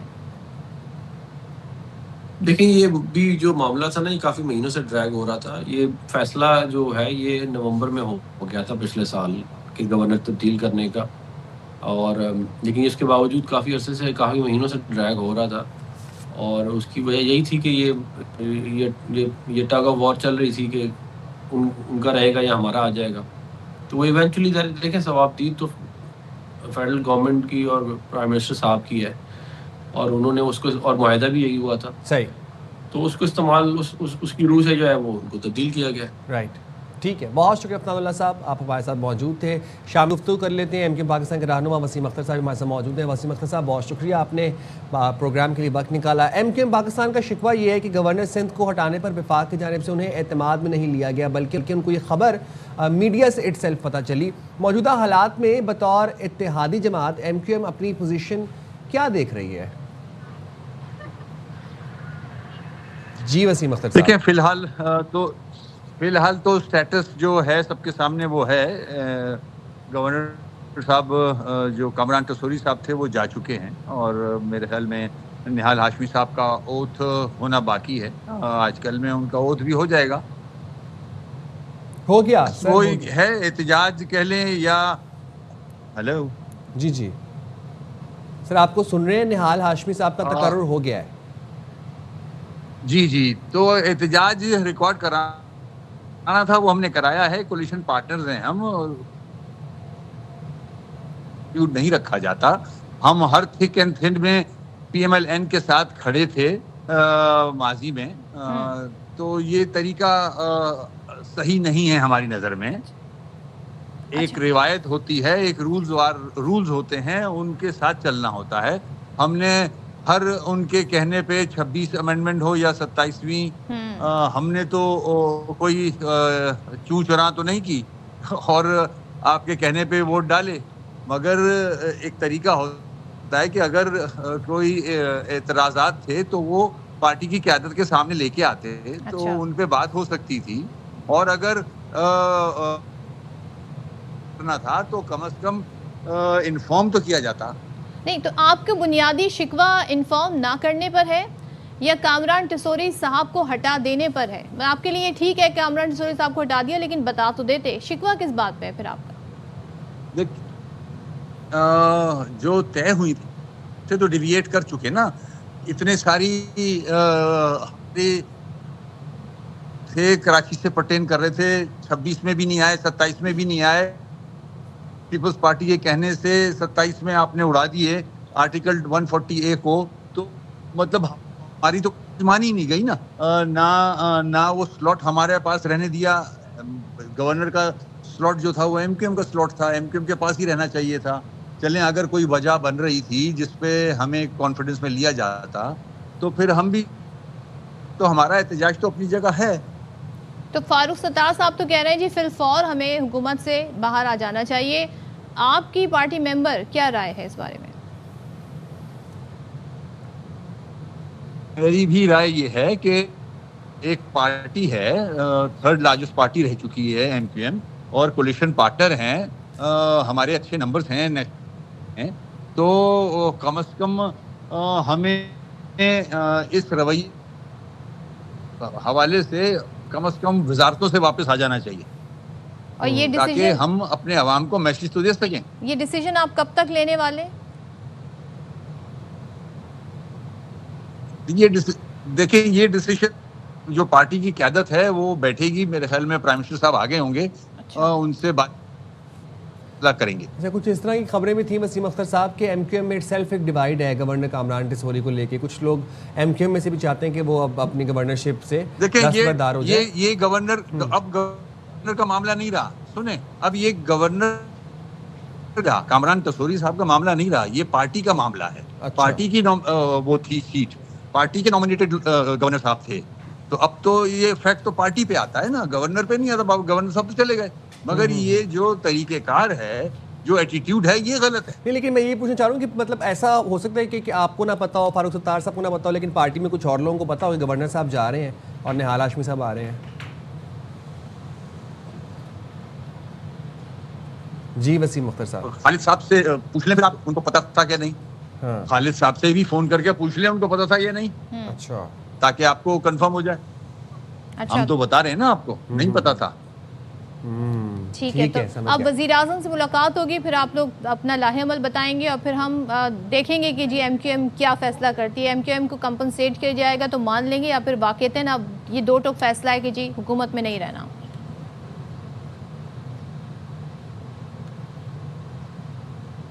چلیں وسیم, ٹھیک ہے, وسیم اختر صاحب سے ہمارا رابطہ جی منقطع ہے کیونکہ کچھ ٹیکنیکل ایشو بھی تھے, لیکن یہ بہرحال انہوں نے کہا ہے کہ یہ جناب انٹرنیشنل کال پہ تھے وہ ہمارے ساتھ. جناب یہ ایشو ہے کہ اب ایم کیو ایم یہ کہہ رہی ہے کہ ہم مل کر فیصلہ کریں گے, قیادت ہماری وزیر اعظم سے اس حوالے سے ملاقات بھی کریں گے, تو یہ جناب صورتحال رہی ہے. یہ تو ہو گیا کراچی میں کچھ ذرا ڈومیسٹک سیاسی منظرنامہ. اب ذرا ہم آپ کو آج جن سے ملوانے جا رہے ہیں, یہ جناب پاکستان کے ایک مایہ ناز کک باکسنگ چیمپئن ہیں. اچھا, ان کی جو باکسنگ جرنی ہے نا یہ بڑی انٹرسٹنگ ہے. یہ آپ سنیں کہ ان کا تعلق بلوچستان کے ایک دور دراز گاؤں سے ہے. 12 سال کی عمر میں یہ کراچی شفٹ ہوئے اور مارشل آرٹس اور کک باکسنگ میں مہارت حاصل کی. رنگ میں 200 سے زائد مقابلوں کے تجربے کے ساتھ اب یہ جو ہیں پاکستان کے لیے متعدد ٹائٹلز, گولڈ میڈلز جیت چکے ہیں. انہوں نے بیرون ملک مقابلوں میں فتوحات حاصل کر کے پاکستان کا پرچم بلند کیا ہے جناب. کیا بات ہے. اور روس, قازقستان, تھائی لینڈ, آذربائیجان میں ٹائٹلز اور میڈلز جیت کر ملک کے لیے اعزازات حاصل کیے. جنوری 2025 میں آذربائیجان میں ٹائٹل جیتا اور چیمپئن بنے. جون 2025 میں آذربائیجان میں ہونے والی blood to blood kick boxing championship میں بھی وہ ٹائٹل ہولڈر اور فاتح رہے. 2024 میں بھی ہم نے دیکھا تھائی لینڈ میں ہونے والی تھائی چیمپئن شپ میں انہوں نے عالمی ٹائٹل گولڈ میڈل حاصل کیا. تو نام ان کا ہے جناب نثار احمد. فائٹر زبردست پاکستان کا نام روشن کر رہے ہیں اور ان کے میڈلز کی تعداد کیونکہ آئی کین سی, میں دیکھ سکتی ہوں, تو بڑی زیادہ ہے ماشاءاللہ. اور چلیں جی اب زیادہ آپ کو دیر نہیں کراتے, انتظار نہیں کراتے, بات کر لیتے. ہمارے ساتھ موجود ہے Nisar Ahmed. Thank you so much Nisar for joining us. کیسے ہیں آپ سے, طبیعت ٹھیک ہے, آپ کی مزاج ٹھیک ہے, پاکستان کا الحمدللہ ٹھیک ٹھاک ماشاءاللہ. Have you counted all of them? زیادہ ہے, بہت سارے الحمدللہ ماشاءاللہ. یہ کتنے سالوں کی محنت ہے آپ کی؟ یہ 12 سالوں کا محنت ہے. تقریباً 12 سال کی ایج میں کراچی آیا تھا کام کے لیے, ادھر ہوٹل میں کام کرتا رہا, ساتھ میں کک باکسنگ کلب جوائن کیا تھا. تو step by step district level پہ, کراچی لیول پہ, اور پھر سندھ لیول پہ, اور اسی طرح نیشنل لیول پہ الحمدللہ 4 ٹائم گولڈ میڈل جیتا ہوں. اور اسی طرح پھر پہلا انٹرنیشنل فائٹ کھیلا تھا رشیا ماسکو میں, اس میں برونز میڈل جیتا ہوں. اور اس کے بعد دوسرا ایشین چیمپئن شپ کھیلا تھا قازقستان میں, اس میں الحمدللہ سلور میڈل جیتا ہوں. اور 2023 میں ورلڈ چیمپئن شپ میں برونز میڈل جیتا ہوں. اور 2024 کے ورلڈ چیمپئن شپ جس میں 42 کنٹریز نے پارٹیسپیٹ کیا تھا, اس میں الحمدللہ پاکستان کے لیے ٹائٹل. کیا بات ہے, زبردست. تو ہمیں ذرا نثار تھوڑا سا یہ بتائیں کہ آپ کا تعلق کوئٹہ سے, کوئٹہ کے ایک دور دراز گاؤں سے, 12 سال میں آپ کراچی آ جاتے ہیں. سب سے چیلنجنگ فیز آپ کی لائف کا کون سا رہا؟ یہ جو یہ پوری اسٹرگل تھی یہاں تک پہنچنے کی, اس میں سب سے چیلنجنگ کیا تھا؟ سب سے چیلنجز یہ تھا کہ مطلب کام اور ٹریننگ 12-13 گھنٹے ہم لوگ ہوٹل میں اور بس ٹرمینل میں اور بٹی میں کام کرتے تھے, تو اس کو مینیج کرنا اور ساتھ میں ٹریننگ کرنا بڑا مشکل تھا. ایک سیکنڈ, سوری میں آپ کو انٹرپٹ کروں, کہاں پہ کام کرتے تھے؟ میں پہلے ہوٹل میں کام کرتا تھا, اس کے بعد بس ٹرمینل میں لوڈنگ کا کام کرتا تھا. اچھا جی جی جی. تو وہاں سے آپ کو باکسنگ کا طرف کیسے آپ کو رجحان آیا, شوق کیسے پیدا ہوا؟ میرا ایک دوست تھا تو محمد صابر, وہ بھی ماشاءاللہ انٹرنیشنل لیول پہ کھیل چکا ہے, لیکن وہ ہم دونوں ایک ساتھ جاتے تھے. پھر وہ اپنا کام کرتا تھا, 12 گھنٹے ہم لوگ اپنا کام کرتے تھے, پھر اس کے بعد شام میں ہم لوگ ٹریننگ کے لیے جاتے تھے. تو اس کے بعد جب آہستہ آہستہ نیشنل لیول پہ کھیلنے لگے تو اس کے بعد بڑی فائٹیں کے لیے کوالیفائی کیا الحمدللہ. تو آپ نے سوچا تھا کہ مطلب ایسے لائف جو ہے وہ ایک دم سے اتنی چینج ہو جائے گی 360, کیونکہ آپ ناٹ ایک دم سے اتنی اسٹرگل تو ہے, بٹ لائک آپ کو پتا تھا کہ آپ نے ڈریمز اچیو کر لیں گے؟ اب مشکل بہت تھا. اب اگر یہ میڈلز 4 ٹائم نیشنل جتنے کے باوجود اور بہت انٹرنیشنل ورلڈ چیمپئن شپ کھیلنے کے بعد بھی کوئی اس طرح زندگی نہیں بدلا تھا جس طرح بدلا تھا. پھر میں نے 2023 میں بالکل میں نے گیم چھوڑ دیا تھا. 3 مہینے میں نے اپنا بٹا کھولا تھا جہاں میں روٹی لگاتا تھا, میں نے بالکل گیم سے وہ کر دیا تھا اور دوبارہ ارادہ نہیں تھا. تو اس کے بعد جو کینن سے مجھے فون آیا تھا اور وہاں سے مجھے پک کیا تھا اور دوبارہ وہاں پہ ڈوجو ہے جہاں میں ان کو ٹریننگ دیتا تھا. تو اس کے بعد دوبارہ میرا جو ورلڈ چیمپئن شپ کے فائٹ کے لیے انہوں نے سپورٹ کیا تھا اور ٹریننگ کیمپ کرایا. اس کے بعد دوبارہ آیا تھا, ورنہ اس سے پہلے تو کیا بات سب کچھ یہ ہوتے ہیں جی سیلف میڈ لوگ. اچھا نثار, ہم چاہتے ہیں آپ کچھ میڈلز بھی ذرا ہمارے ناظرین کو دکھائیں. یہ آپ کا کیمرہ ہے, بتائیں کہ آپ نے کون سی بیلٹ کس چیمپئن شپ میں جیتی تھی؟ جی یہ 2024 میں ورلڈ چیمپئن شپ کا ٹائٹل ہے جس میں 42 کنٹریز نے پارٹیسپیٹ کیا. الحمدللہ پاکستان کے لیے جیتا ہے. اور یہ آذربائیجان میں انٹرنیشنل پروفیشنل کک باکسنگ کا فائٹ تھا, اس میں جیتا ہے. کوئی انڈیا والی نہیں ہے جس میں انڈیا کو آپ نے؟ یہ انڈیا کے لیے وہ الگ انٹرسٹنگ اسٹوری ہے انشاءاللہ. یہ ایشین چیمپئن شپ میں یہ دکھائیں ذرا مجھے. جی یہ ایشین چیمپئن شپ میں یس یہ پاکستان کا نیشنل گولڈ ہے. یہ پاکستان کا نیشنل گولڈ ہے. یہ رشیا ماسکو میں کیا بات ہے بھائی, سو ہیوی. رشیا ماسکو میں جیتا ہے. یہ ایک آدھا گولڈ ہم رکھ سکتے ہیں. زبردست زبردست. ایسے بائٹ کر کے بھی دیکھتے ہیں نا گولڈ کو, ہے نا, ایسے بھی بائٹ کر کے دیکھتے ہیں.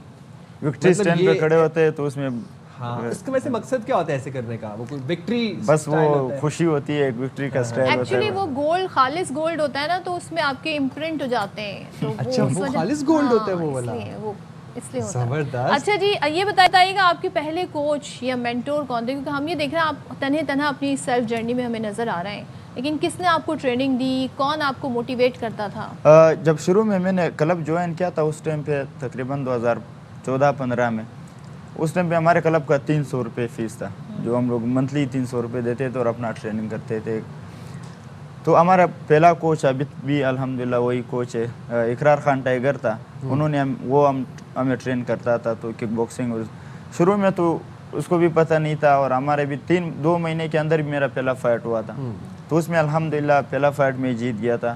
اور اس کے بعد جس حساب سے میں نے فائٹ کھیلنا, جب اس کو حالات کا پتہ چلا کہ یہ لوگ اس طرح مزدوریاں کرتے, کام کرتے اور ساتھ میں ٹریننگ کرتے, تو اس نے فیس معاف کر دیا. اور اچھے فائٹ جہاں ہمیں فائدہ ہوتا تھا وہاں میں فائٹ کھلانا شروع کیا. تو اس کے بعد اسٹیپ بائی اسٹیپ سر بھی سپورٹ کرتے رہے اور اچھے لیول کے فائٹ دیتے رہے. اور ہم الحمدللہ اچھے لیول پہ پہلے سندھ کو ریپرزینٹ کیا نیشنل لیول پہ, اور اس کے بعد پاکستان کو ریپرزینٹ کیا انٹرنیشنل لیول پہ. تو یہ آپ بتائیں کہ اب آپ کے فیوچر گولز, مطلب مستقبل کے اہداف کیا ہیں آپ کے؟ اب کیا کون سی فائٹ کرنی ہے اب آپ نے؟ پاکستان میں ابھی UFC میں پاکستان کا کوئی فائٹر نہیں ہے, اور 1FC میں اسٹرائکنگ میں پاکستان کا کوئی فائٹر نہیں ہے. تو میں چاہ رہا ہوں پروفیشنل باکسنگ میں پاکستان کو اچھے وہ فائٹ کھیلوں پاکستان کے لیے جو آج سے پہلے کسی پاکستانی فائٹر نے نہیں کھیلا. اور 1 چیمپئن شپ میں میرا ارادہ ہے کہ 1 چیمپئن شپ میں پاکستان کے لیے کھیلوں اور 1 چیمپئن شپ کا ٹائٹل پاکستان کے لیے. اچھا نثار, ہمیں بتایا فائٹر وہ نہیں ہوتا جو صرف جیتتا ہی جائے, اور ہر مسلسل جیت بھی جو ہے وہ ایسے ہی نہیں ملتی ہے, وہ ایک پورا تسلسل ہوتا ہے, پورا آپ کا ایک ورک رجیم ہوتا ہے. کبھی ہار ہے تو کیسے اپنے آپ کو حوصلہ دیتے تھے؟ کبھی کوئی فائٹ میں مشکلات ہو, ہار بھی جاتے ہوں گے آپ, کس طرح اپنے آپ کو پھر حوصلہ دیتے ہیں؟ یہ دیکھیے آپ سلور میڈل ہے, یہ فائنل تھا میرا کرغزستان کے ساتھ. اس فائنل میں مجھے اتنا خطرناک انجری ہوا کہ میں دوبارہ اس میں نہیں تھا. میرے کو 2 فیس ککیں لگی تھی فائنل لاسٹ راؤنڈ میں. اور فائٹ کے بعد میں تو اس ٹائم پہ فائٹ کھیلتا رہا, اور جب فائٹ کے بعد ہوا میں جب ڈریسنگ روم میں چلا گیا تھا تو مجھے امید نہیں تھا کہ میں اب دوبارہ اٹھ جاؤں گا. یا جب دوست آ رہے تھے میرے کو الٹیاں آ رہی تھی, اور میں مطلب الٹیاں کر رہا تھا, اور دوست ساتھ تھے. تو میں نے پانی کا ڈیمانڈ کیا, وہ استاد ساتھ تھا تو اس نے پانی نہیں پلایا, بتا آپ تھوڑا سا ریلیکس کرو. میرا نہ سانس آ رہا تھا نہ کچھ ہو رہا. ہار جیت یہ آتا رہتا ہے زندگی میں. ہار کا اگر آپ کا ہار اپنے ذہن میں سوار کرو گے تو آپ پھر جیت نہیں سکو گے, آپ پھر اسی میں وہ کرو گے. ہار جیت آتے رہتے. پھر ورلڈ چیمپئن شپ میں بھی سیمی فائنل میں چائنا سے آ رہا. اچھا, تو اس کا مطلب یہ نہیں ہے کہ میں ہار گیا ہوں تو زندگی ختم ہو گئی. اس کے بعد 2024 میں ورلڈ چیمپئن شپ میں الحمدللہ پھر جیت گیا تھا. تو یہ ہار جیت زندگی میں آتے رہتے ہیں, اور اس کا پرواہ نہیں ہے, اور انشاءاللہ آگے بڑھنے کا سوچتے ہیں. تو ابھی آپ کو اتنے لوگ دیکھ رہے ہیں, اتنے لڑکے, اتنے ینگ بچے آپ کو دیکھ رہے ہوں گے جو آپ کی طرف فائٹ کرنا چاہتے ہیں, ان کو کیا پیغام, اگر 1 لائنر میں آپ سے کہوں کہ ایک چیز جو اپنے تجربے سے سیکھی ہے ابھی تک, وہ اگر آپ ان کو بتانی ہو تو کیا بتاؤ گے؟ آج کل جس طرح حالات ہے, جس طرح آپ دیکھ سکتے سوشل میڈیا پہ دور, ہر کوئی اس میں لوگ اتنے سپورٹس کی طرف راغب نہیں ہے. تو میرا یہی ہے کہ زندگی میں یہ 2 گھنٹے نکال کے अगर प्रोफेशनली तौर पर नहीं कर रहे हो तो मैं समझता हूँ कि कॉम्बैट स्पोर्ट जो है फिटनेस के लिए सबसे बेस्ट स्पोर्ट्स है, आपके मेंटल हेल्थ के लिए और फिजिकल हेल्थ के लिए। तो वो आए कॉम्बैट स्पोर्ट्स करे और अपना ज़िंदगी को अच्छा करे। क्या बात है। Thank you so much Nisar Ahmad, आपने बड़ी ज़बरदस्ती से पाकिस्तान का नाम रोशन किया। हम आपके लिए दुआ गो हैं कि ऐसे ही आप मुसलसल फतोहात समेटते रहें और पाकिस्तान का परचम बुलंद करते रहें। अच्छा, जो बात करी थी ना मेडल की, वो पहले हुआ करता था जब नए नए ओलंपिक्स शुरू हुए थे तो 24 कैरेट का गोल्ड मेडल जो दिया जाता था तो उसमें इम्प्रिंट हो जाते थे। भले वक्त थे भाई वो तो, ये तो मैंने अभी देखे मेडल्स, ये तो। लेकिन अब तो जो मेडल है ना, क्योंकि अब सोना इतना लोगों ने, हुकूमतों ने सोना जो है ना वो ज़ख़ीरा करना शुरू कर दिया कि असली सोना जो है वो बड़ा रेयर ही लोग रखते हैं। हम जाते छोटी सी ब्रेक पे, हाजिर होंगे ब्रेक के बाद। स्टे देयर विद अस।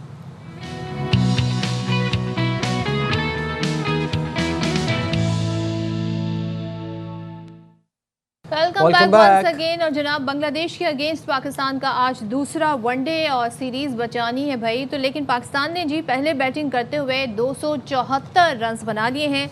तो यूँ हदफ मिला है जनाब बांग्लादेश को 275 रन्स का।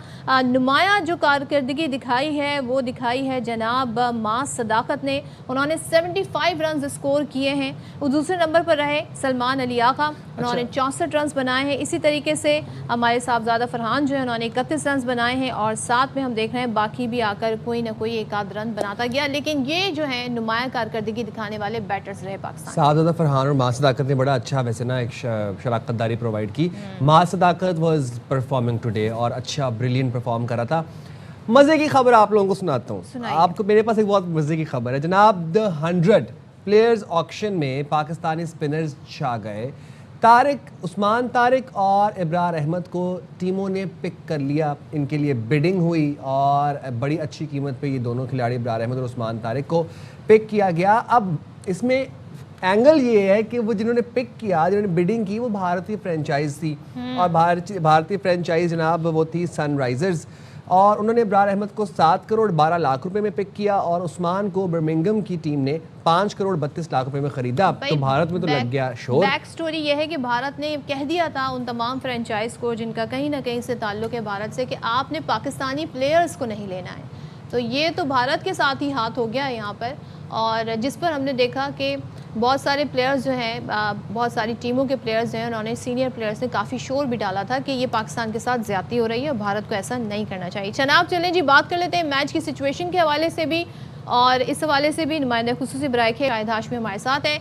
शाहिद साहब, पिछले मैच में 114 रन बनाए थे, आज हमने 274 बना लिए हैं। आज हमारे दो बैटर ज़बरदस्त तरीके से चल भी गए। तो ज़रा बताइएगा, खिलाड़ी की परफॉर्मेंस को हम पिछले मैच से जज करें, आज की परफॉर्मेंस से जज करें? पिछले वाले मैच में डिफरेंट पिच थी, आज की बैटिंग के लिए थोड़ी मौजूद थी और मास सदाकत ने ऊपर से जो बैटिंग की बहुत ही अच्छी जारहाना बैटिंग की। 46 गेंदों में उन्होंने 76 रन बनाए, 5 छक्के और 6 चौके लगाए। बड़ी ज़बरदस्त बैटिंग की माज में। साहबजादा फरहान ने भी अच्छी बैटिंग की, सलमान आगा भी अच्छी बैटिंग करते रहे। लेकिन वही ढाक के 3 पात होता है कि 231 रन पर 3 खिलाड़ी आउट हुए थे तो लग रहा था कि 300 प्लस करेंगे, लेकिन अगले 43 रन पर 7 विकेटें गिर गईं। सलमान आगा बड़े अजीब ही अंदाज से आउट हुए। वो गेंद उठाकर दे रहे थे बॉलर को और बॉलर ने देखा कि वो क्रीज से बाहर है, उनको क्रीज में आकर फिर बॉल उठाकर देनी चाहिए थी। रूल्स के तहत वो आउट है, लेकिन spirit of the game Bangladeshi कप्तान ने मुतासिर की, हर्ट की। इस तरह उन्हें रन आउट नहीं करना चाहिए था। लेकिन खेल में जो कहते हैं कि जंग और मोहब्बत में सब कुछ जायज़ है, तो उन्होंने वही उसूल अपनाते हुए सलमान आगा को आउट किया और उसी ओवर में एक गेंद बाद रिजवान भी आउट हो गए। जो गेम अवेयरनेस की बात करती है कि एक मेन बैट्समैन आउट हो गया तो रिजवान को अगली गेंद पर आउट नहीं होना चाहिए था और इसी वजह से पाकिस्तान एक ऐसा स्कोर करने में कामयाब तो हुआ है जो फाइटिंग होगा, लेकिन यही 300 प्लस होना चाहिए। यानी कि हमें रिजवान ने एक बार फिर से, हालांकि उन्होंने 44 रन्स बनाए 59 रन्स पर, 74.57 का उनका स्ट्राइक रेट रहा। तो ज़ाहिर है वो खातिर खा तो हम इसे नहीं कहेंगे, लेकिन ऐसा क्या डिफरेंट रहा इस पिच में? लास्ट टाइम जो हमने बहुत ही बुरी परफॉर्मेंस दी, इस बार हमने एक टोटल बनाया वनडे के लिहाज से ठीक ठाक टोटल है शायद साहब।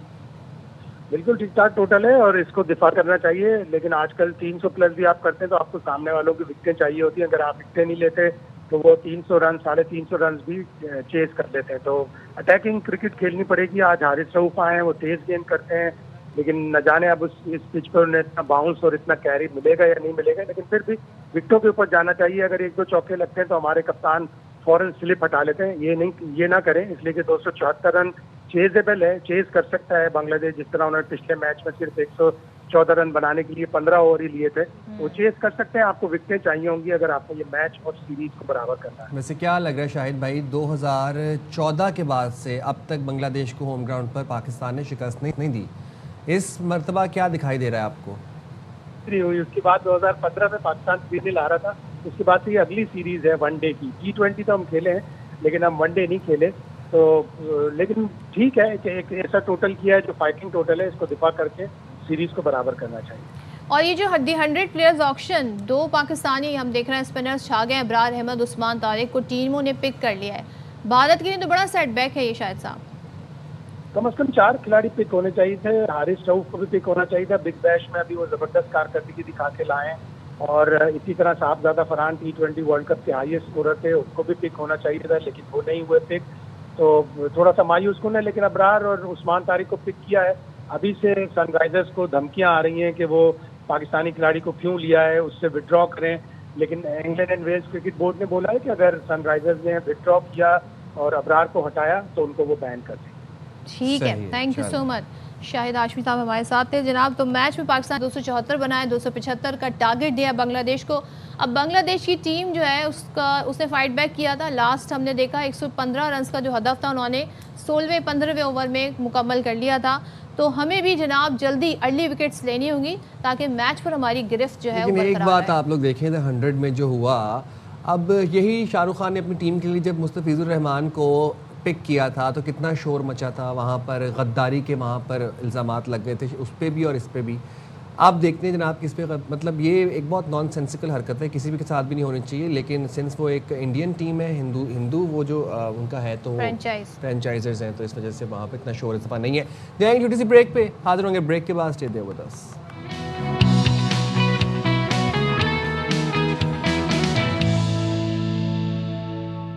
Welcome back once again. और जो हालात हैं, जंगी हालात में हैं, हम देख रहे हैं इसमें ग्लोबल इकॉनमी जो है बुरी तरह से हिट हुई है, उनमें पाकिस्तान भी शामिल है। लेकिन इस तमाम तर हम देख रहे हैं आलमी कशमकश के दौरान, महंगाई के बावजूद भी, इक्तिसादी दबाव के बावजूद भी पाकिस्तान में जो गाड़ियों की ख़रीदारी है इसमें ज़बरदस्त इजाफा हुआ है।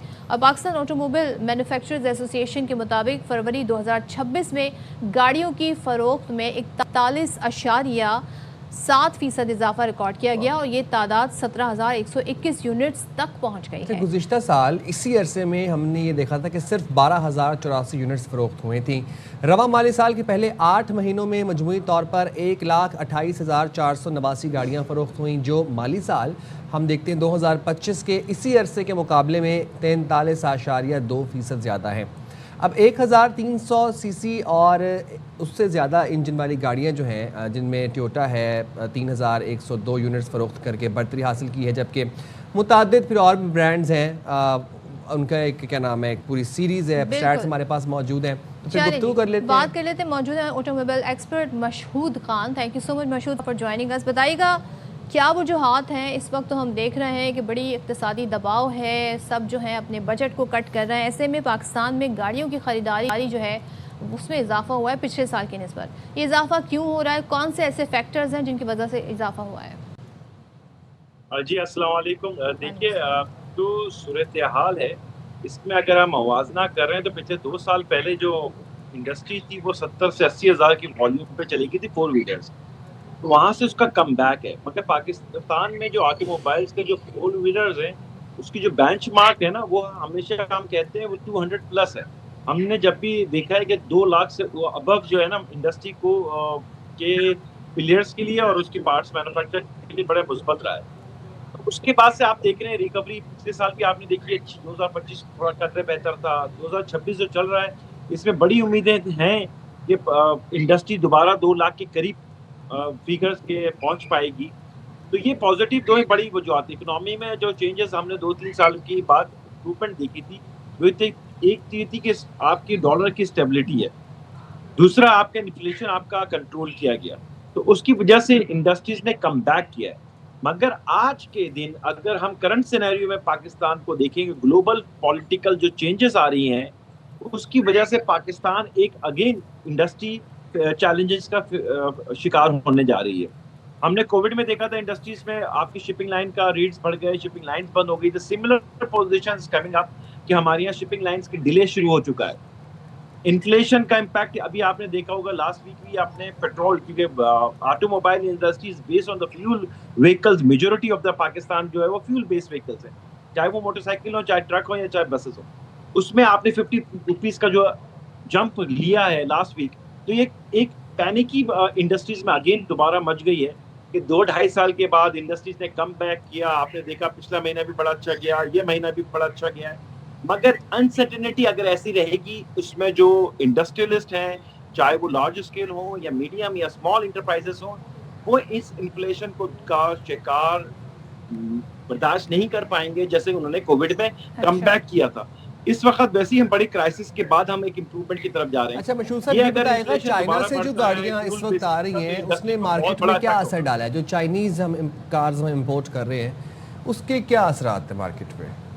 देखिए वो segment as a different, Chinese इस पाकिस्तान की जो ऑटोमोबाइल इंडस्ट्रीज में आया है वो है एसयूवी को उसने हिट किया है। आप देखें जितने भी चाइनीज ब्रांड्स पाकिस्तान में लॉन्च हुए हैं, इन्होंने मेजॉरिटी एसयूवी को हिट किया है। और एसयूवी सेगमेंट्स पहले एक ओईएम्स या 2 ओईएम्स के पास स्पेसिफिक था, तो एक्सपेंशन हुई है इसमें, नए ब्रांड्स की वजह से कंज्यूमर को एक अच्छी अपॉर्चुनिटी मिल रही है। वो कोरियंस, जापानीज और चाइनीज जिसकी एसयूवीज के फीचर अच्छे होंगे, प्राइसेस अच्छी होगी, जिसकी अट्रैक्शन ज्यादा अच्छा है, तो कंज्यूमर डेफिनेटली उसकी तरफ जा रहा है। तो एक नया लाएगा। अच्छा, वैसे इस सूरत हाल में जो करंट सिनेरियो है, आप यानी माशी सूरत हाल की मैं बात कर रही हूँ, जो इस वक्त इंटरेस्टेड है गाड़ियाँ ख़रीदने में या उसमें इन्वेस्ट करने में, उनको आप क्या मशवरा देंगे कि गाड़ी ख़रीदते वक्त किस चीज़ पर सबसे ज़्यादा फोकस करना चाहिए? देखिए इस वक्त जो देखिए गाड़ी के 2 किस्म के हमारे कंज्यूमर होते हैं। एक कंज्यूमर ये है कि वो जो कैश में इमीडिएटली ले लेता है, दूसरा जो है हमारा सबसे बड़ा कंज्यूमर वो बैंक फाइनेंसिंग के थ्रू आता है, वो बैंकिंग की फैसिलिटीज अवेल करता है और हमारा व्हीकल्स इंडस्ट्रीज में कंज्यूम करता है व्हीकल्स। तो हमारे लिए अभी जो सिनेरियो है ना, इसमें अनसर्टेनिटी बहुत है। हमें अभी ये नहीं आइडिया कि आप गवर्नमेंट फ्यूल की प्राइसेस को कहाँ लेके जाके स्टेबल करती है। डॉलर की जो न्यूज़ है कि डॉलर आपकी अनस्टेबिलिटी आती है, ये जो अनसर्टेनिटी है ये सिर्फ कंज्यूमर के लिए नहीं बल्कि इंडस्ट्रीज के लिए भी बहुत बड़ा चैलेंज होगा। तो अभी हमारा बड़ा इसमें पैनिक ही नहीं हमने पहुंचानी, हमने गवर्नमेंट से भी ये कह रहे हैं, government be relax, be positive, you have to go back 1 step and think about कि हम इसको हैंडल कैसे करें। कोई एक डिसीजन इंडस्ट्रीज को 10 साल पीछे ले जाएगा, तो हमें इंडस्ट्रीज के लिए जो फैसले करने हैं आप इंडस्ट्रीज को ऑन बोर्ड लेके करें। इसी तरह कंज्यूमर के लिए भी हमारे लिए है कि कंज्यूमर रिलैक्स रहें। बजट अभी आने वाला है, बजट पॉलिसीज आने वाली है, काम रहें, कोई ऐसी पैनिक ही नहीं करें कि हम हर चीज़ को इमीडिएटली चाहते हैं कि हमें हासिल हो जाए। पेशेंस के साथ चलते हैं, हमें इस वक्त सब्र का दामन नहीं छोड़ना चाहिए और गवर्नमेंट से भी यही दरख्वास्त है कि सब्र का दामन ना छोड़ें, इंडस्ट्रीज को ऑन बोर्ड लें, पॉलिसी उनके साथ मिल के बनाई जाए। ठीक है, बहुत शुक्रिया मशहूद खान साहब, आपने प्रोग्राम के लिए वक्त निकाला। और कराची में आपको लिए चलते हैं, 9 मुंतखब गवर्नर से इस वक्त मुखातिब हैं। लैपटॉप का हमारा पूरा शोबा है, उनकी ट्रेनिंग प्रोग्राम है, उनकी लोन स्कीम है, उनकी फैसिलिटेशन है, 4 E's यहाँ पे है। मैं इस मौके पे राणा मशहूद साहब को भी याद करता रहूँगा। और फिर यहाँ पे हमारे और मुख्तलिफ शोबे हैं, जितने भी वफाक के इदारे हैं, इंशाअल्लाह वो फ़ाल हो करके सिंध के तरक्की और खुशहाली के लिए काम करेंगे। और हम नक्शे कदम पे चलेंगे अपनी बहन मरियम नवाज़ के, कि किस तरह से एक मुल्क को तरक्की के राह पर लाया जाता है, लड़ाई झगड़ा नहीं। वो हमारे बुज़ुर्गों ने बहुत लड़ाई झगड़ा करके इस मुल्क को हासिल कर लिया है। हमारे बाप दादाओं ने बहुत कुर्बानियाँ दी है। बाबा कौम को टीबी हो गया था, आपके खातिर उन्होंने अपना इलाज नहीं कराया। ऐसे अजीम लीडर कहाँ होते हैं? और हमारे आपके बुजुर्ग अपने हर चीज़ को कुर्बान करके आपके मुस्तकबिल को आबाद कर दिया। तो हमें जो कर्ज हम पे है, हम सियासी लोग हैं, हम मिल बैठ करके तमाम मसाइल को हल करेंगे। शरारत की सियासत नहीं करेंगे, कायद आज़म की सियासत करेंगे। आप सबकी आमद का, आप सबकी दुआओं का हाँ इस वक्त मौके पे मैं ना सिर्फ मुस्लिम लीग के एक एक कारकुन जो कुंजराब में बैठा हो, गिलगित में हो, स्कर्दू में हो, लाहौर में हो, पिंडी में हो, अटक में हो, पेशावर में हो, कोयटा में हो, उबाड़ो में हो, खैरपुर में हो, सांगड़ में हो, सक्खर में हो, एक कराची में हो, हैदराबाद में हो, बदीन में हो, आप सबका मैं मशकूर हूँ और पाकिस्तान के अवाम का मशकूर हूँ कि आपने हमें इस मौका दिया, हमें इज़्ज़त दी। और अल्लाह ताला से मेरी दुआ है कि अल्लाह मुझे इस्तकामत देना, ईमानदार रखना, इंसाफ करने देना, मुझे भटकने ना देना और इस सूबे के लोगों की खिदमत करने का मौका देना। मेरा क्वेश्चन ये है कि आपने कहा कि गवर्नर से निहाल हाशमी मज़ार कायद पहुँचे, उन्होंने वहाँ पर फातिहा खानी की, फूल रखे, उसके बाद ये इनकी मीडिया टॉक थी। हाँ जी बिल्कुल जी। तो रमज़ान मुबारक में पकौड़ों और समोसों के शौकीन अफराद के लिए ये बात बता दें। नहीं, ये पकौड़ों और रमज़ान में समोसों की बात आपको रोज़ा लग रहा है, हम यहाँ शॉपिंग की बात करें, आखिरी अशरा है, अब तेज़ी से शॉपिंग जो है ना, क्योंकि आखिरी वक्त तक कुछ ना कुछ रह जाता है। पेशावरी वेस्ट कोट जो है वो बड़ी पसंदीदा पहनावा है, तो ज़रा किस तरह की वैरायटी है उसमें जान लेते हैं अदनान तारिक से। जी अदनान।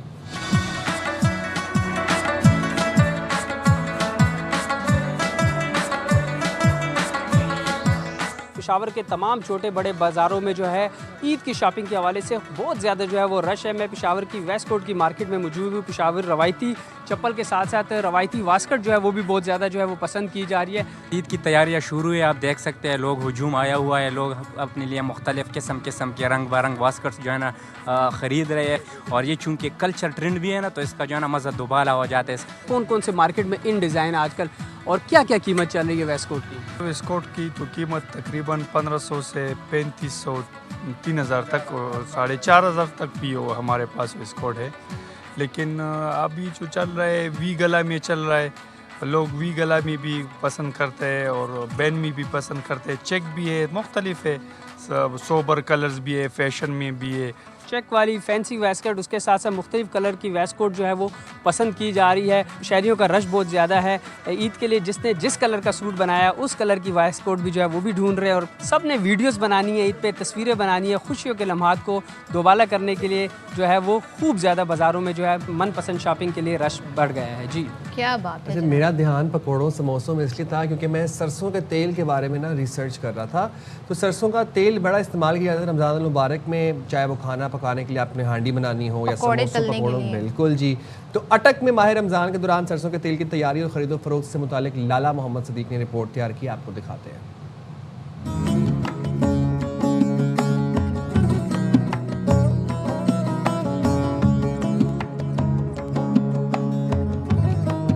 सरसों के तेल का इस्तेमाल ज़माने कदीम से चला आ रहा है। सरसों के तेल की कुदरती खुशबू, लज्जत और सेहत के लिए इसकी अफादियत मुसल्लमा है। माह रमजान में सरसों के तेल की मांग बढ़ जाती है। अटक में सरसों का तेल निकालने के लिए जदीद मशीनों का इस्तेमाल आम होता जा रहा है। तेल की बहुत डिमांड है, लोग आडियो में भी इस्तेमाल कर रहे हैं और पकोड़े समोसे उसके लिए भी इस्तेमाल कर रहे हैं और इसकी मांग में दिन ब दिन इजाफा होता जा रहा है। मुख्तलिफ पकौड़ों में सरसों के तेल का इस्तेमाल करने वाले शहरियों ने भी इसे मुख्तलिफ बीमारियों के लिए कारआमद करार देते हुए बचत का मशवरा भी दिया है। जो कि मैं अभी पकौड़े बनाने के लिए लेके जा रहा हूँ माह रमज़ान के लिए, और ये खाने के लिए भी बहुत अच्छा है।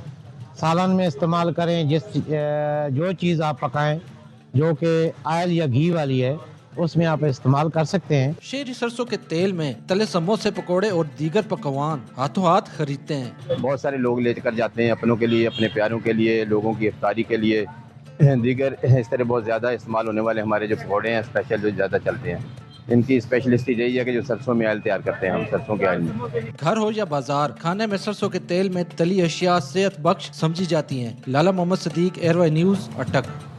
चलें जी, क्या ही बात है। इसी के साथ अब आपसे इजाजत चाहने का वक्त आ गया। अपना बहुत सारा ख्याल रखिएगा। अल्लाह हाफिज। पाकिस्तान जिंदाबाद।